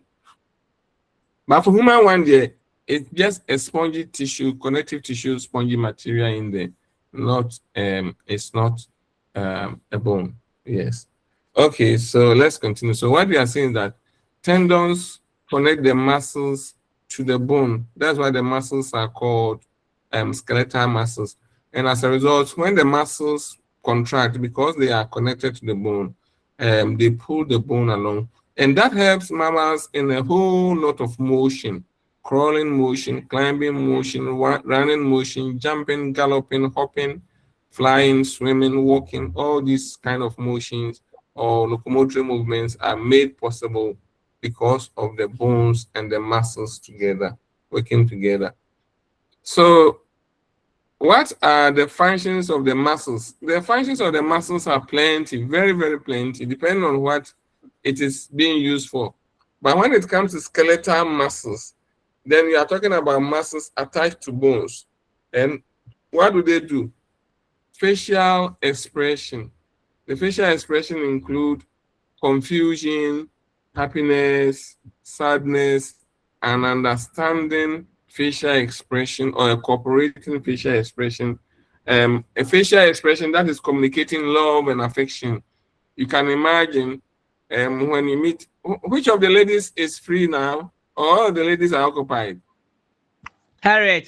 Not at all. Emilia. No, Emilia is free. Emilia. Hey, Mama Emily. Yes, I'm Emilia. free. Virgin. Yes, Emilia is free. Emilia is a three-born mother virgin. Okay, so let's go this way. Let's assume I meet Emilia and I give her a smile. That is saying something. But when I wink my eyelid to her, it also says something. Whether I wink it to the right or to the left or up and or down, it's a form of communication. So facial expression is a form of communication of approval, disapproval, liking, wanting to have somebody around or not wanting somebody to be around. But when you look at the other mammals like the dogs, when one dog meets another dog, you know how they make their face and how they spread their lips. That's also facial expression indicating that this is my territory, don't venture. Mind the same way other mammals meet one another and they do the same facial expression to welcome a male or a female partner or to frighten or scare another partner out of the territory. Mastication, meaning chewing food with the mouth, with the teeth. We need the muscles of the jaw, skeletal muscles of the jaw to chew. Breathing in and out, we need the chest muscles that are attached to the rib cage to cause muscles to contract so that the rib cage can be expanded or relaxed so that the rib cage can be reduced in volume and all aid in breathing in and out. Sound production, the muscles in our throat, the muscles attached to the Adam's apple or the cartilage that forms the Adam's apple, they all bring about vibration of the membrane of the voice cord that creates sound.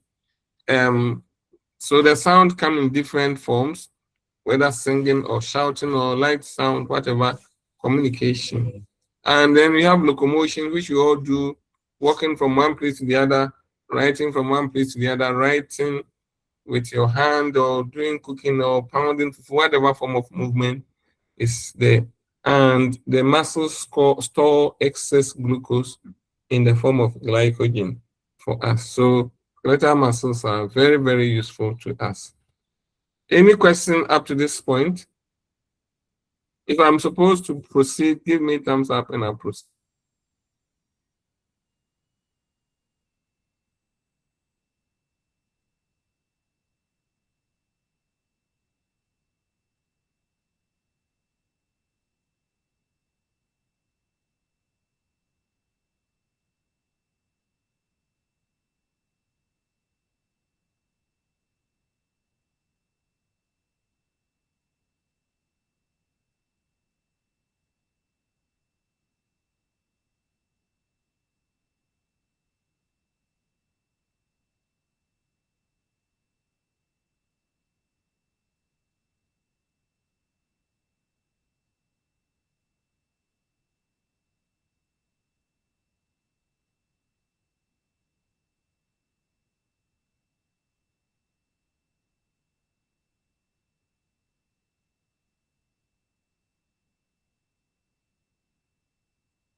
My people, are you there?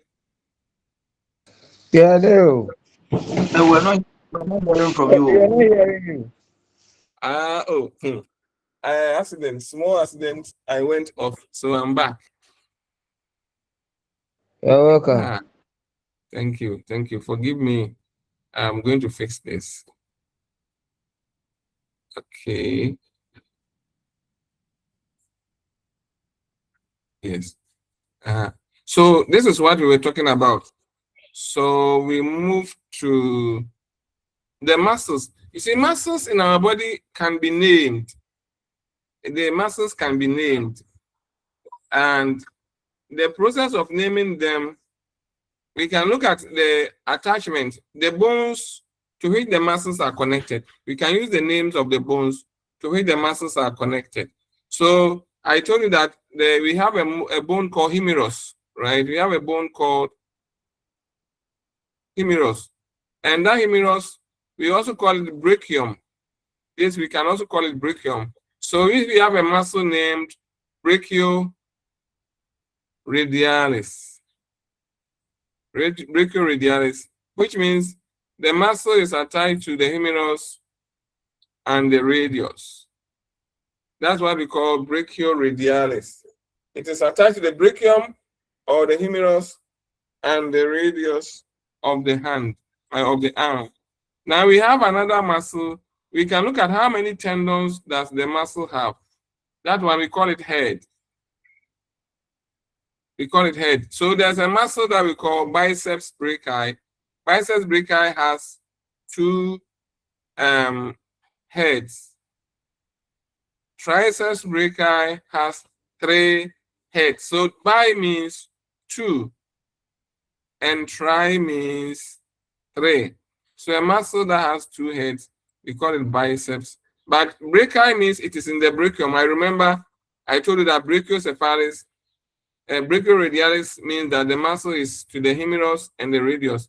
So biceps brachii means that the muscle is to the humerus and it has 2 heads. Triceps brachii also means that the muscle is to the humerus and it has 3 heads. I don't know, there's no picture of it. Dr. Somebody didn't show picture of those muscles. He showed wrong pictures. Okay. So, do you understand? Okay, sir. Yes. So on that part, considering the humerus, let's say for instance the arm from the shoulder to the elbow.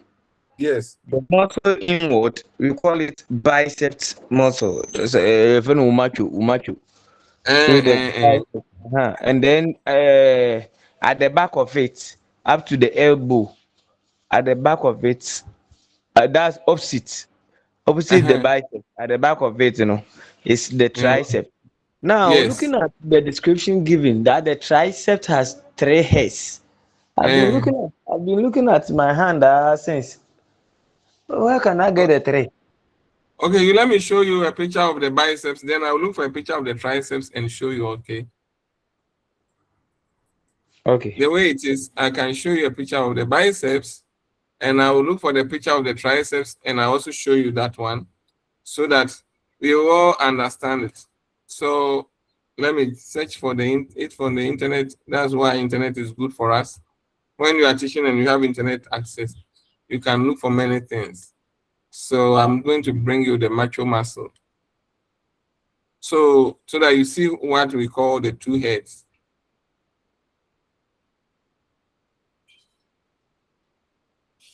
Okay.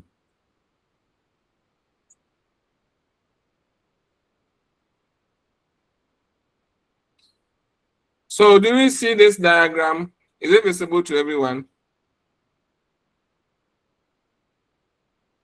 Yes. So this is the macho muscle. This is the macho muscle. So you see that the radius is here. The cursor is showing the radius. And then the brachium is also at the top here. This is the brachial bone or the humerus bone. So you can see that this one, the 2 heads are here. They are not easily seen through the skin, but these are the 2 heads. Do you see the tendons, the white lines? These are the tendons of the muscle. So then because they are related to the brachium and they have 2 heads, we call it biceps brachii. Let me look for the tricep brachii and show you as well. They are easy to find. The two heads is as in up and down. The tendons. Okay. Okay, let me put tendon here. But if you look at it, the muscles are two. If you look at it, the muscle it's the same muscle that is split into two. It's the same muscle that is split toward the head. It is split into two.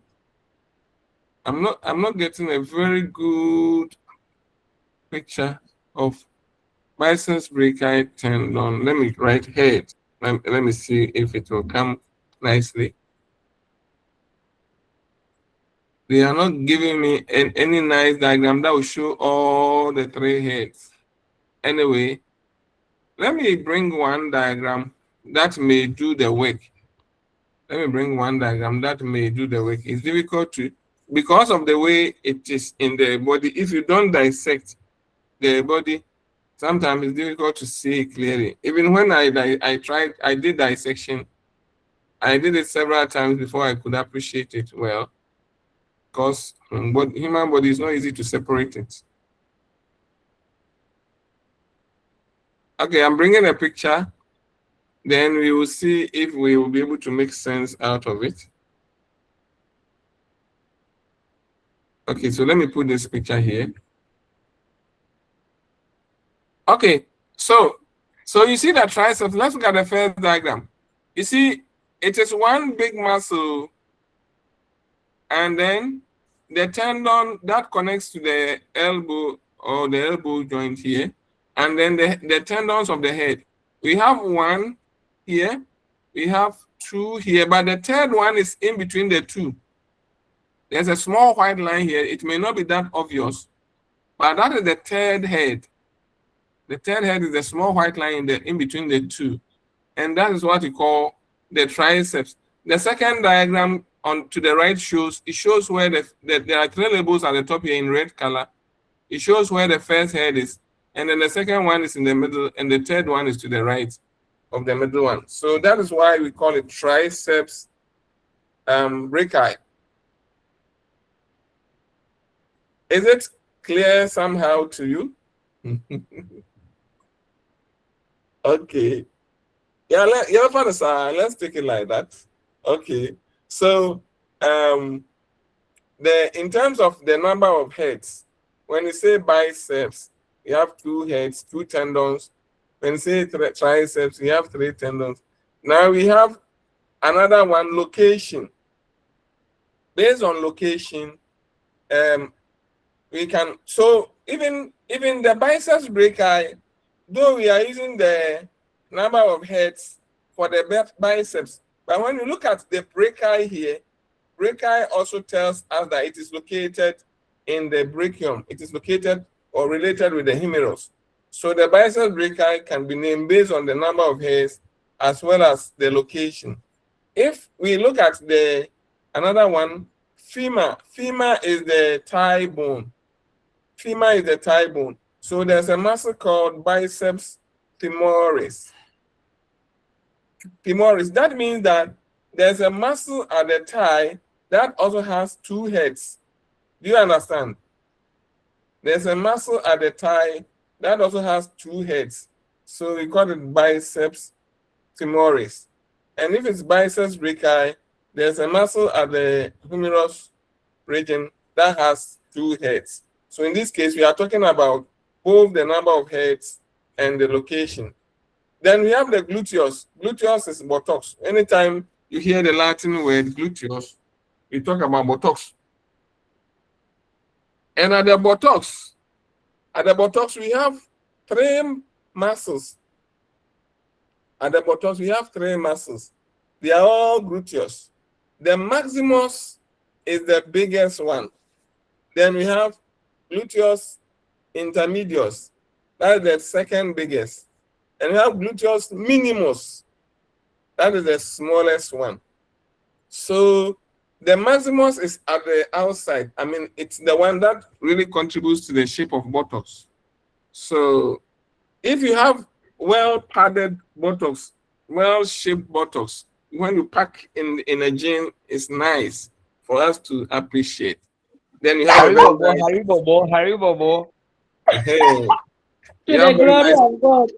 Sister Harriet, can you describe yours to us? Very heavy. Tundra type. Please describe with your pictorial evidence. Harriet no Coca-Cola. Coca-Cola shape. What about Charity? Emilia is always trending here. Madam Kafu.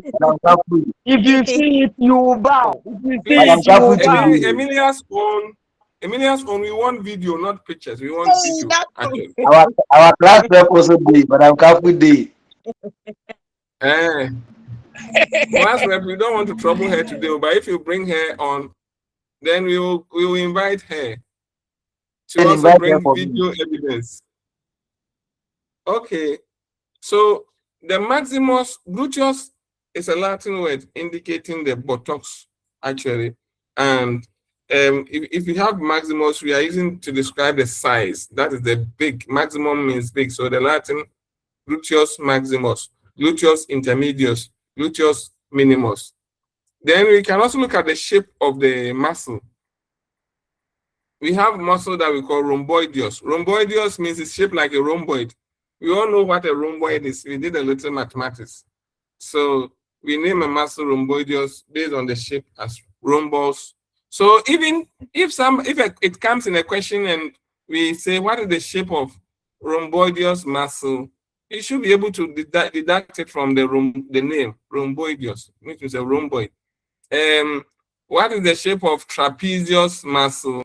Then we know trapezium, right? We all did trapezium in AJSS.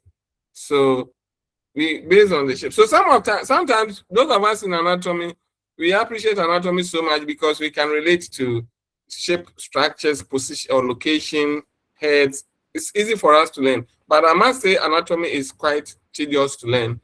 So many terminologies, voluminous book, one page, we use one page to describe just two structures. So if you don't have the head, you don't venture there. But if you have the passion, you kill yourself for it. And that's how I killed myself for it. Yeah. So I teach it with passion, actually, and with relative ease. Sir, yes. Sir, please, the shape. In fact, some of the names are very new to me. Can we have a picture of those ones? The trapezium. Okay. Let me go and look for trapezius muscle and bring it. It's not a big deal. You want to see trapezius? It's a very big muscle at the back. Very, very big muscle at the back. And it's so superficial and nice to see. Trapezius muscle. Let me see. I like this. Trapezius muscle. If we know the shape of a trapezium, trapezium number to rainbow. Why is there, why is a triangle, brother B? But I'm going to show you why it's called trapezius muscle right now. Let me put it here. Then I'll bring you a picture. I will crop it and bring it to you now. Then you see why it's called trapezius muscle. This picture is going to be a bit smaller than expected, but let me bring it. I'll bring a big one, but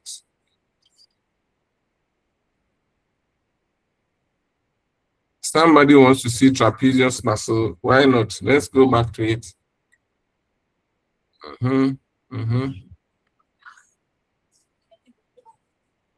Okay, so here we are.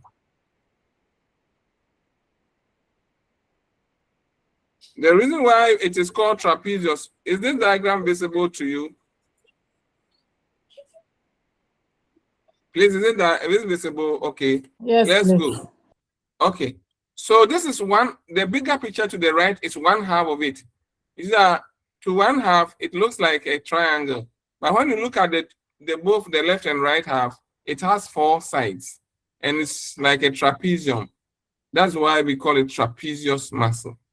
So you should know what the shape of a trapezium is before you will be able to appreciate it. When you look at just one half of it, it's like a triangle. But when you put the two halves, left and right halves together, it's shaped like a four-sided muscle structure. This is the broad muscle at the back, quite superficial. The moment you remove the skin, you see it. It's so beautiful. Yeah. So, this one, if you put it together, you get V shape. Oh no, look, it moved from the neck to the back of the head. Do you understand? And it comes down to the shoulder, and it comes back to the middle of the back, and it goes back to the left shoulder. So you move from the left shoulder of the person to the back of the head, and down to the right shoulder, and down to the back, and then you see four sides. Do you understand? Yes, doctor. So it's because of the four sides that we call it trapezius. Let me see if I can get rhomboid muscle, rhomboid muscle, and so okay, I have the diagram here. I'll also bring it here. We are learning anatomy. You people, you are serious with anatomy. Okay, so let me bring this to at the top here. If you know, you know. If you don't know, you struggle, you won't know.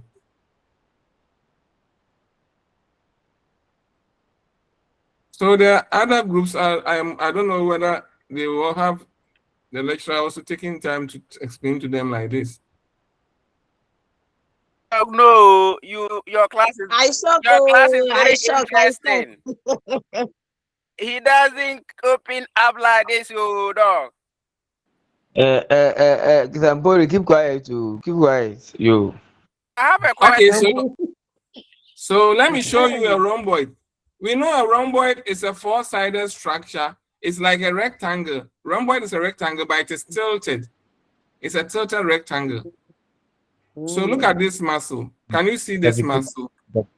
Sure. Can you see Please, the do you all see the slide? Me, I can't see it too. Oh, really? Yeah, leave and come back. Can we wait for you? Is it visible now? Yes, sir.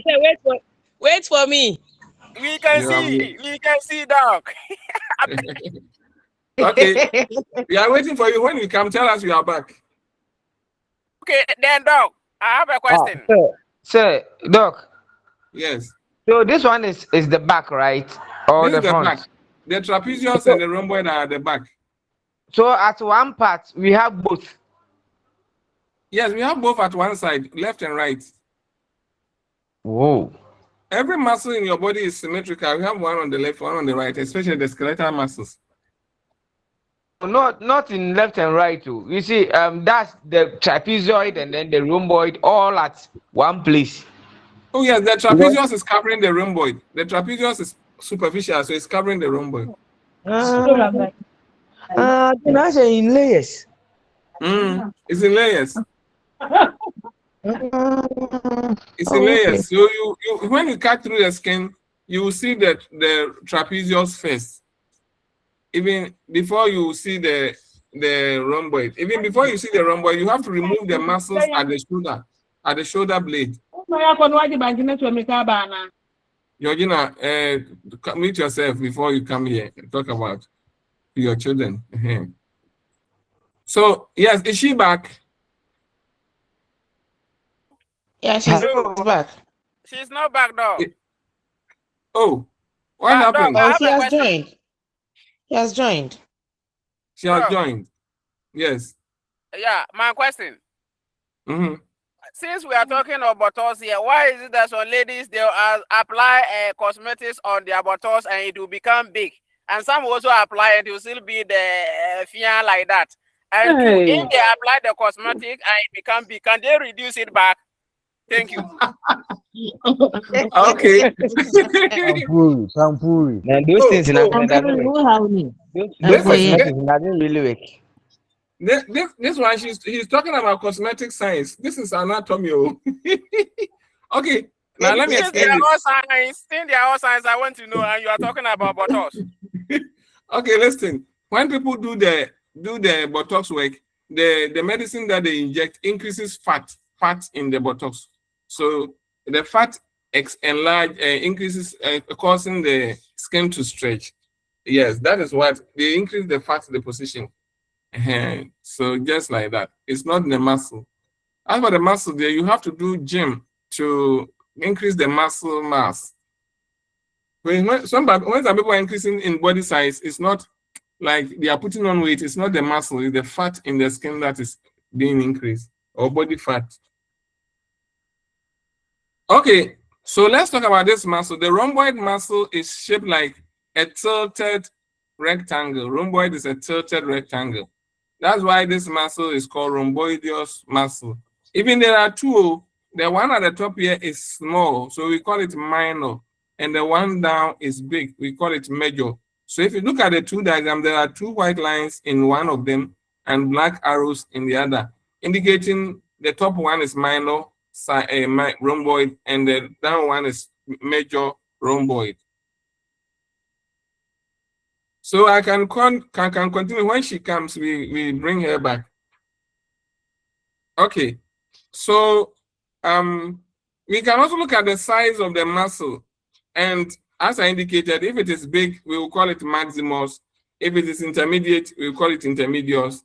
If it is small, we will call it minor or minimus. So the rhomboid, I told you that we have rhomboideus major and rhomboideus minor. Major and minor are indicating the sizes. Then the direction, some muscles are oblique. They are slanted. We describe it as oblique. Some muscles are forming like a circle, especially the eyelid. The muscles around the eyelid, upper and lower eyelid, they go around in a circle. So we call it orbiting muscles, orbicularis muscles, orbicularis. And by action, we can have flexors and extensors. If you can bend your arm, at the elbow, you are flexing. Okay, we will talk about movement. So let's move on. We'll talk about movement. Okay, the movement is gone or is here. Let me check. Okay, movement is here. So we talk about movement. So if you permit me, I'll proceed, and then by the action, I'll explain later. Is that okay? No, all right. Yes, dog. Okay. So muscles, when you look at a muscle under microscope, skeletal muscle under microscope, this is how it looks like. You have these lines in it. It looks beautiful under microscope because of these lines. These lines, we call it striations. Striations. Okay, so you see that the word striation is here. And the striations, we have light band and dark band appearance. Then the muscles have muscle is a cell. So it has nuclei. So one nucleus here, one nucleus there, one nucleus there, one nucleus there. Skeletal muscles have many, many nuclei. So we say that they are So we say they are multinucleated because they have more nuclei. And they are shaped like a rod. So we describe them as cylindrical. So if you have chewed muscle before, you know that you can even, especially muscle now, like strands or fibers. So we say that they are cylindrical, they are rod-like. We use the term cylindrical or rod shape, or they are elongated, and they show striations. They are multinucleated, and because they are connected to bones, we can control it. We can tell when it should contract, when it should relax. So these are what we describe as characteristics of skeletal muscles.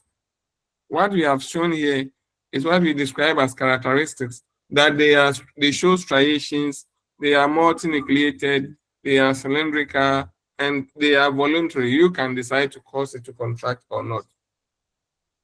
Every muscle, the muscle that we eat is made up of bundles. Let me bring another picture of a muscle and I show to you. So muscle, let me bring another picture of muscle and I show to you okay, let me bring meat.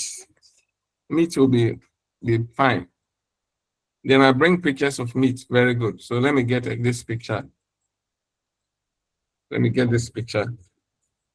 And then I show to you, I'm going to tell you connective tissues around muscles. I'm going to tell you connective tissue around and within muscles. That's why I'm bringing the meat.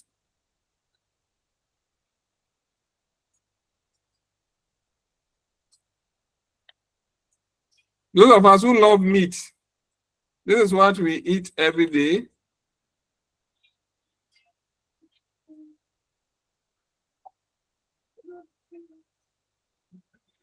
Okay, back to the notes. Do we see this diagram? Is it visible to you? No. Yes, I put this picture here. You know, when you take meat, the one you buy from the Mayanka, when you take it, you see that we have this white tissue around it, and the tissue also run in between. Okay, so these white tissues put the muscle into groups so that we can have one group here. The small one here is one group surrounded by white. We can have another big group surrounded by white. And within this big group, we can also have another small one surrounded by white, another small one surrounded by white, another small one, another small one.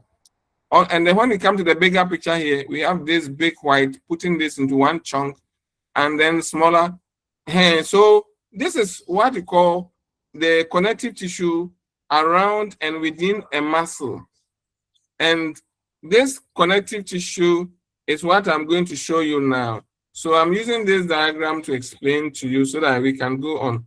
So when you buy the chicken thigh and you remove the skin, you see that the muscle is bundled together like that. That my tissue bundling all this together is what we call epimysium. So the big tissue wrapping around the big muscle is called epimysium.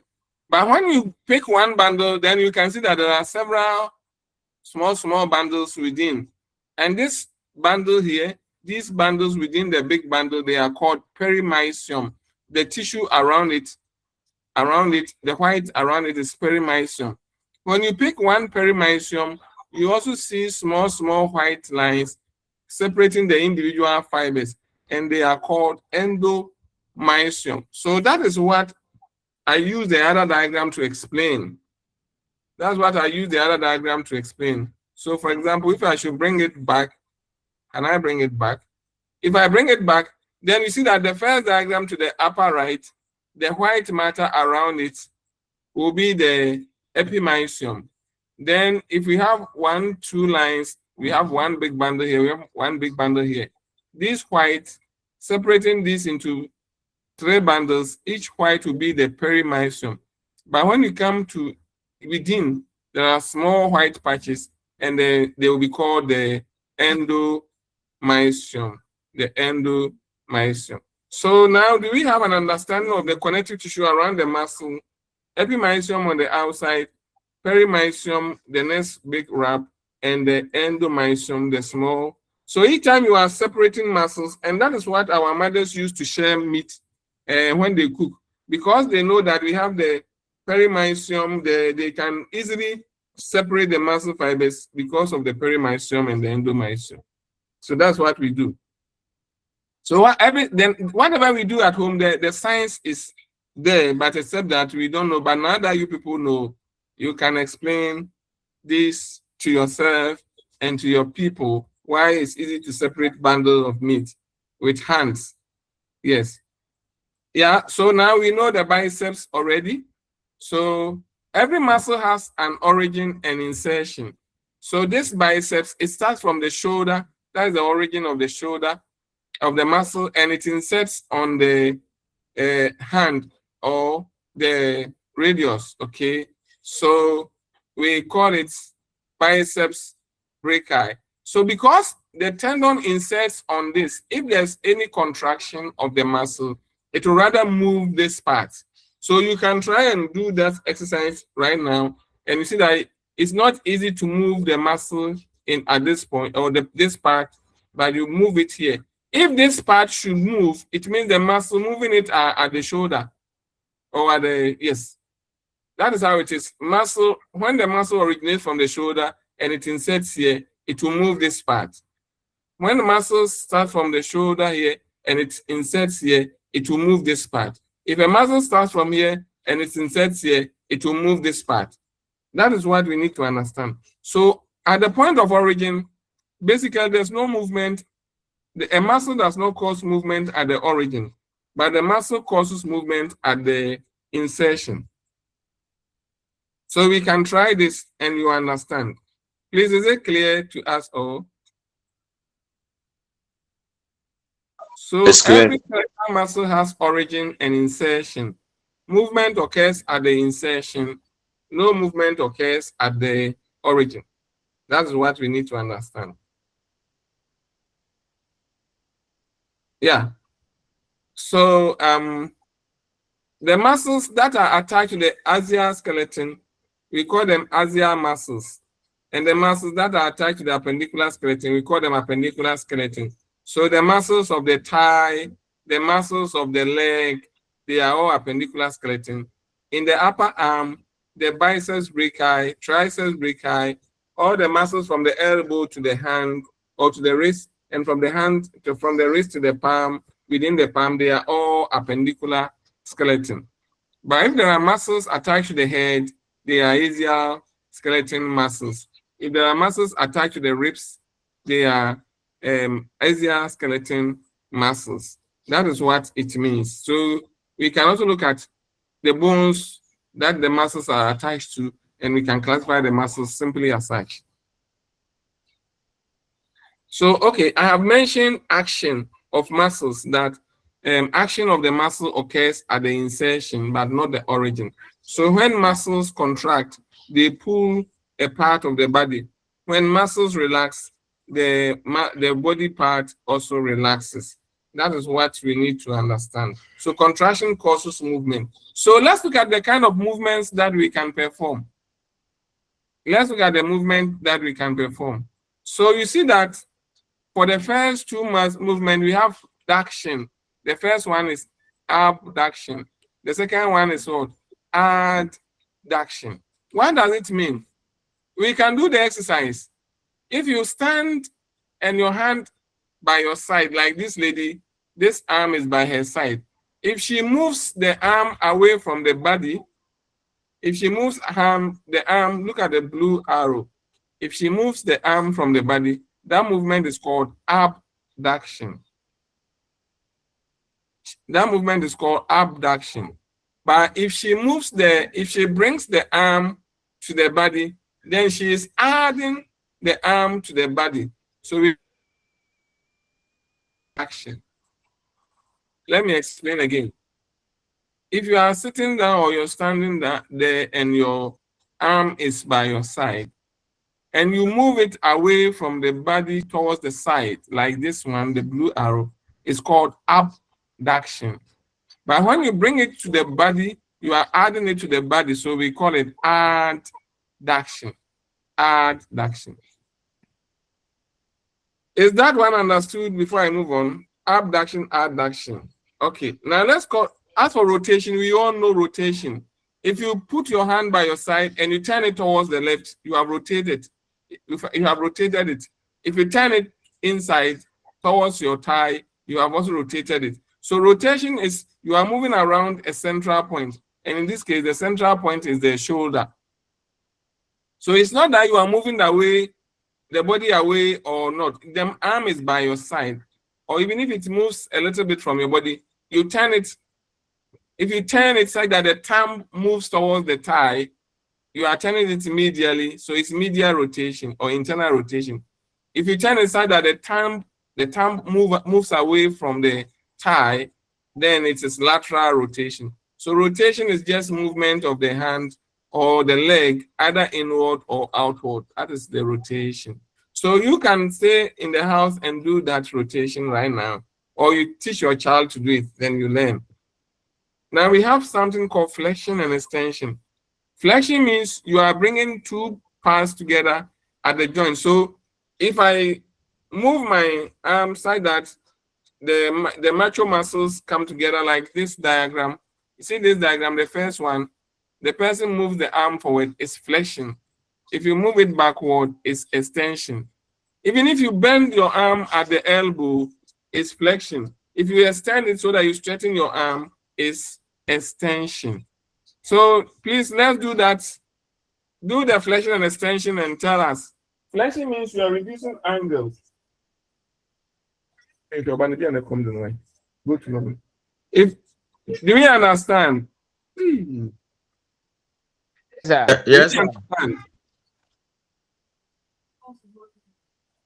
So for your leg, for your leg, if you do flexion at the knee, your leg goes to the back. Your leg, if you do flexion at the knee, your leg goes to the back. But for your hand, your upper limb, if you do flexion at the elbow, your arm comes forward. Is that not the case? Have you tried? Yes, sir. Yes. So flexion at the knee, send your leg backwards, but flexion at the elbow, send your arm forward. But whenever you remove your leg or your arm from the flexion, then the next movement is extension. The leg movement, the next movement is extension. So the opposite of flexion is extension. So if you bend your leg and you are bringing it back to the normal position, you are extending it. If you bend your arm at the elbow and you are bringing it to the right position, it's extension. The movement, flexion and extension cannot, it can even be the whole body. For example, you are bending your head towards your thigh. It's flexion. And if you straighten up, it's extension. So for example, our Muslim brothers, when they are doing their prayers, they stand up straight, then they bend down towards their knee. That is flexion. And when they stand up, it's extension. So this kind of movement goes on every now and then in our lives. And when you doggy too. That one Harriet didn't hear. Emilia, did you hear what he said? No, I didn't hear. Didn't hear anything. Or maybe Sister Charity heard it. No, please, I didn't hear. Okay. Then our ladies, please, when they make a comment, confirm it for us. Okay. Let me see which of the ladies have not been talking. Doc, can you repeat it again? No, they said they didn't hear, so it's okay. Correct. Sister Gina is here. Helen is here. Joycelyn, I don't know why they are not talking. Joycelyn, where are you? Mabel. They are Reverend. Yeah, some of them are Reverend sisters. Oh, I see. Doc, I didn't hear. Please, let me repeat what he said. Oh, no. Rita, what about Rita? Did you hear what she said? Doc, if you kindly repeat. Okay, we will do that in the next lecture. Oh, it's funny. All right, so yes, we know about insertion, we know about movement. Okay, now there's another kind of movement. Do you see this diagram? There's something we call supination and pronation. So for example, if you stretch your hand so that your palm is facing forward, that kind of position of the hand is supination. But if you turn it so that your palm faces down, it is called pronation. So if you go to your bed and you lie down with the face upwards, that one is supination. If you lie down and your back is facing upward, that is pronation. So this one, we are not talking about sex position, so nobody should bring it here. We are talking about movement.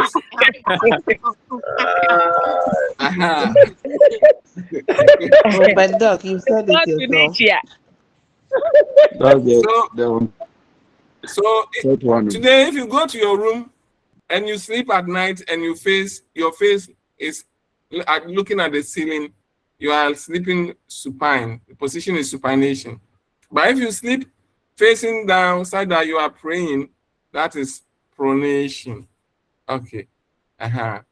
So we spoke about flexing with using our hand and then movement.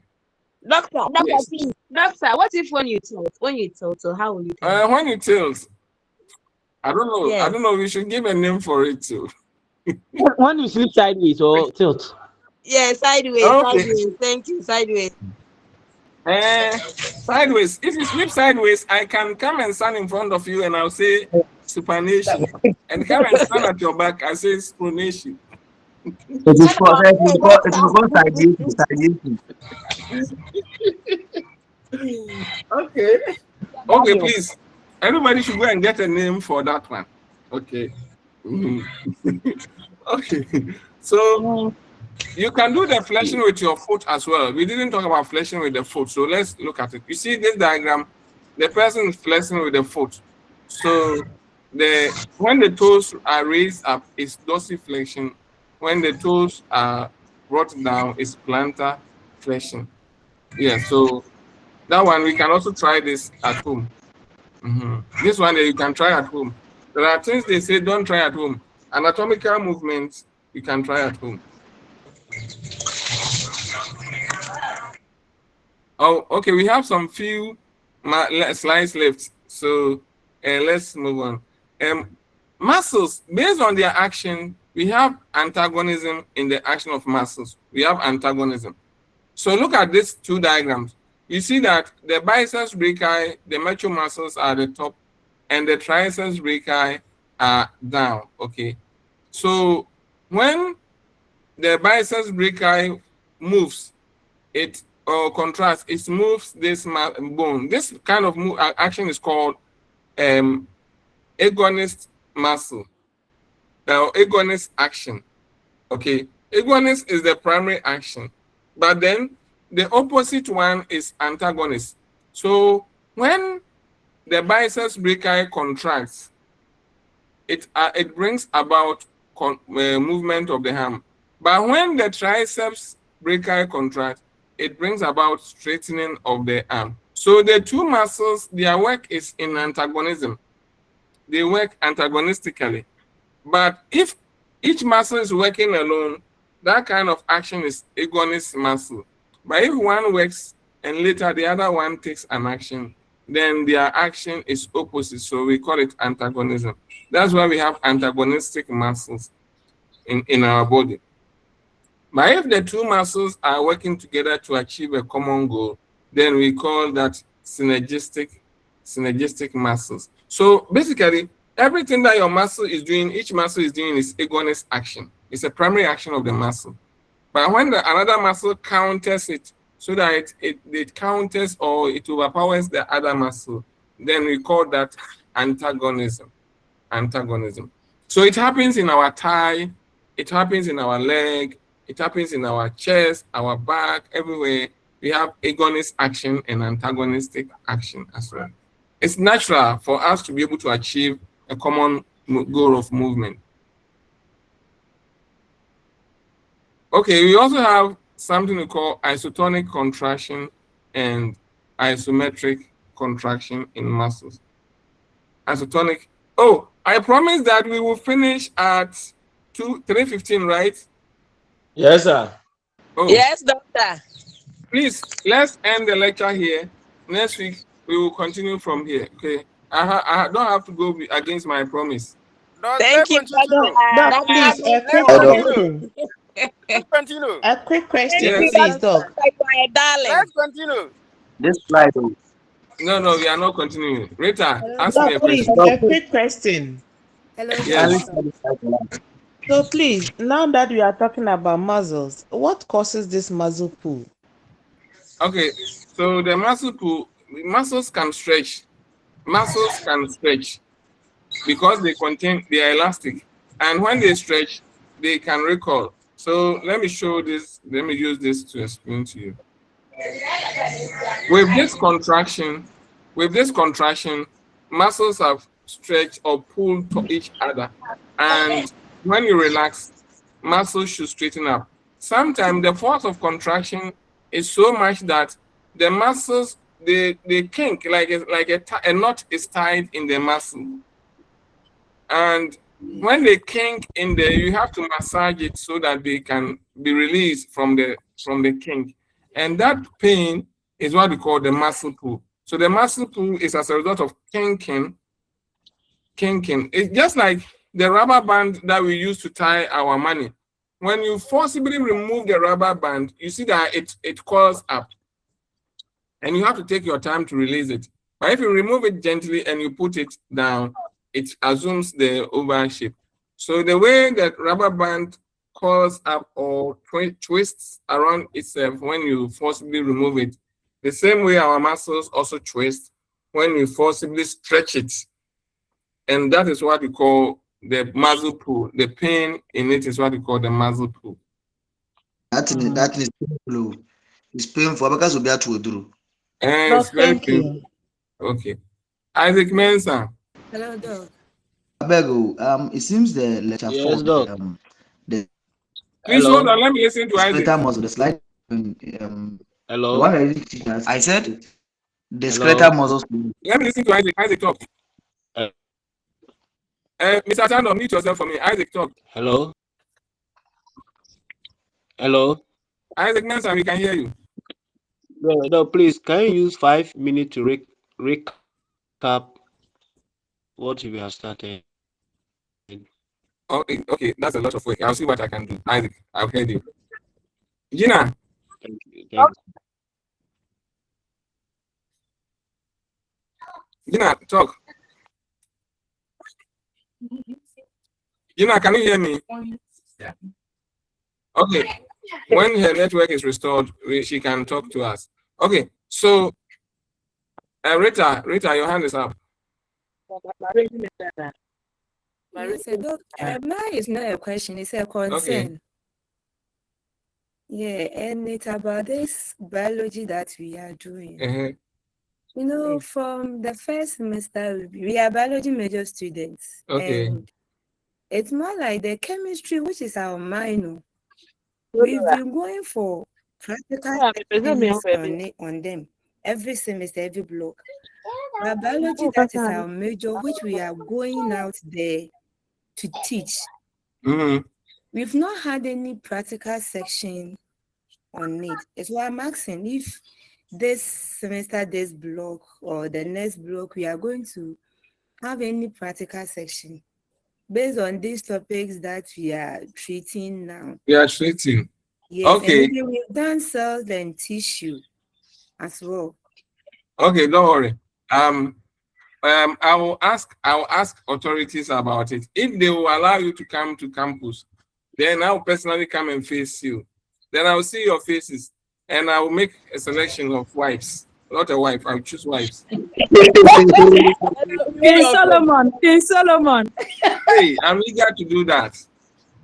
So I'll ask if it's possible that you will come to main campus, we will do that. Okay. All right, doctor. Since you are in the center, we can do that. Okay. So well noted. When there's practical, I will decide which practicals to be done and the thing that I can get for that. Even if they don't have money to buy, I will look for those I can get. So you know what you will choose. Me, I know. Doctor, remember when I choose? I'm the last baby. Doctor, don't forget me, please. Oh, okay, Emilia, don't worry, you will come. And the things I have not taught you, I will select. Self-application.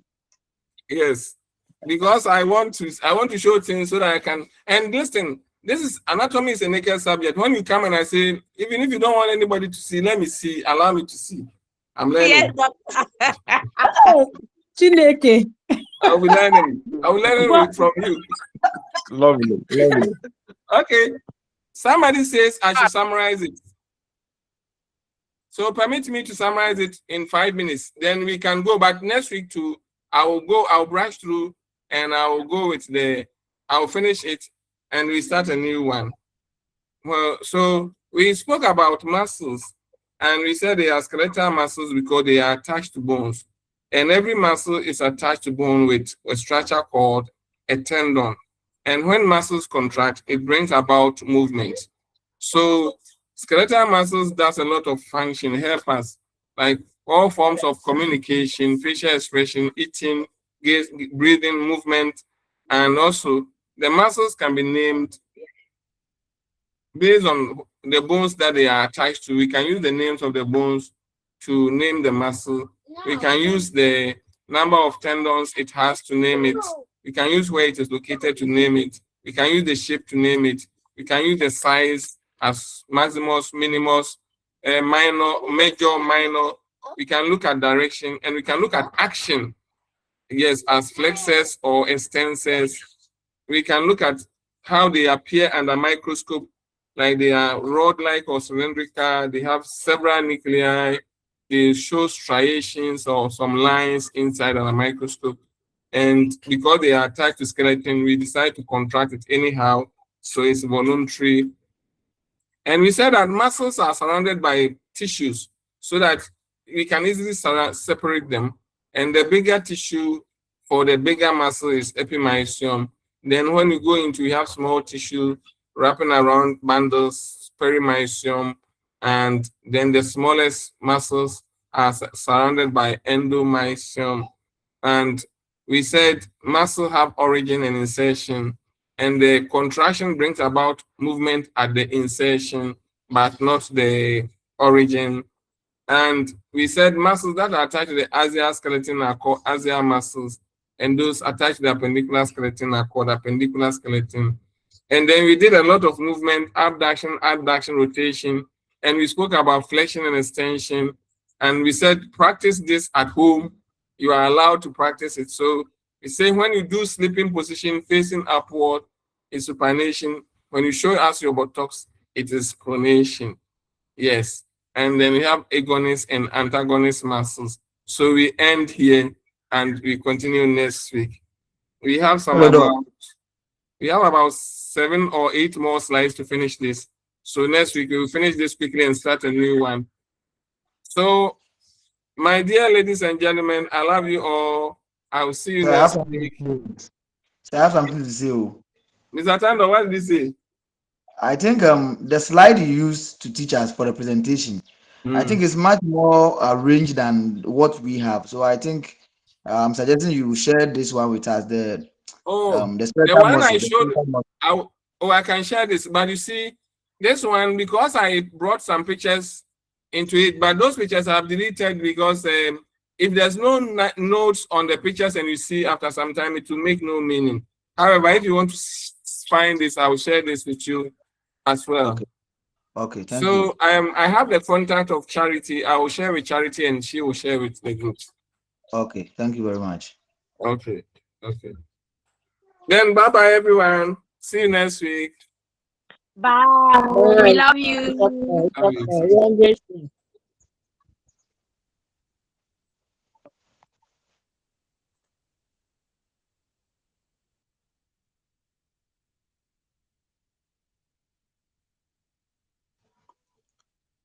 Hello, Madam Kafi. Madam Kafi. Hello. She has gone. Oh, she has gone. Oh. Is the next lecture coming on 4 or 5? Please, we don't have any lecture again, no. Unless tomorrow. Okay. Tomorrow 7 o'clock to 11:30. Okay, thank you. Then with those with Mr. Ernest and Poinsan will start from 2 to 4. Okay. Thank you, sir. Thank you.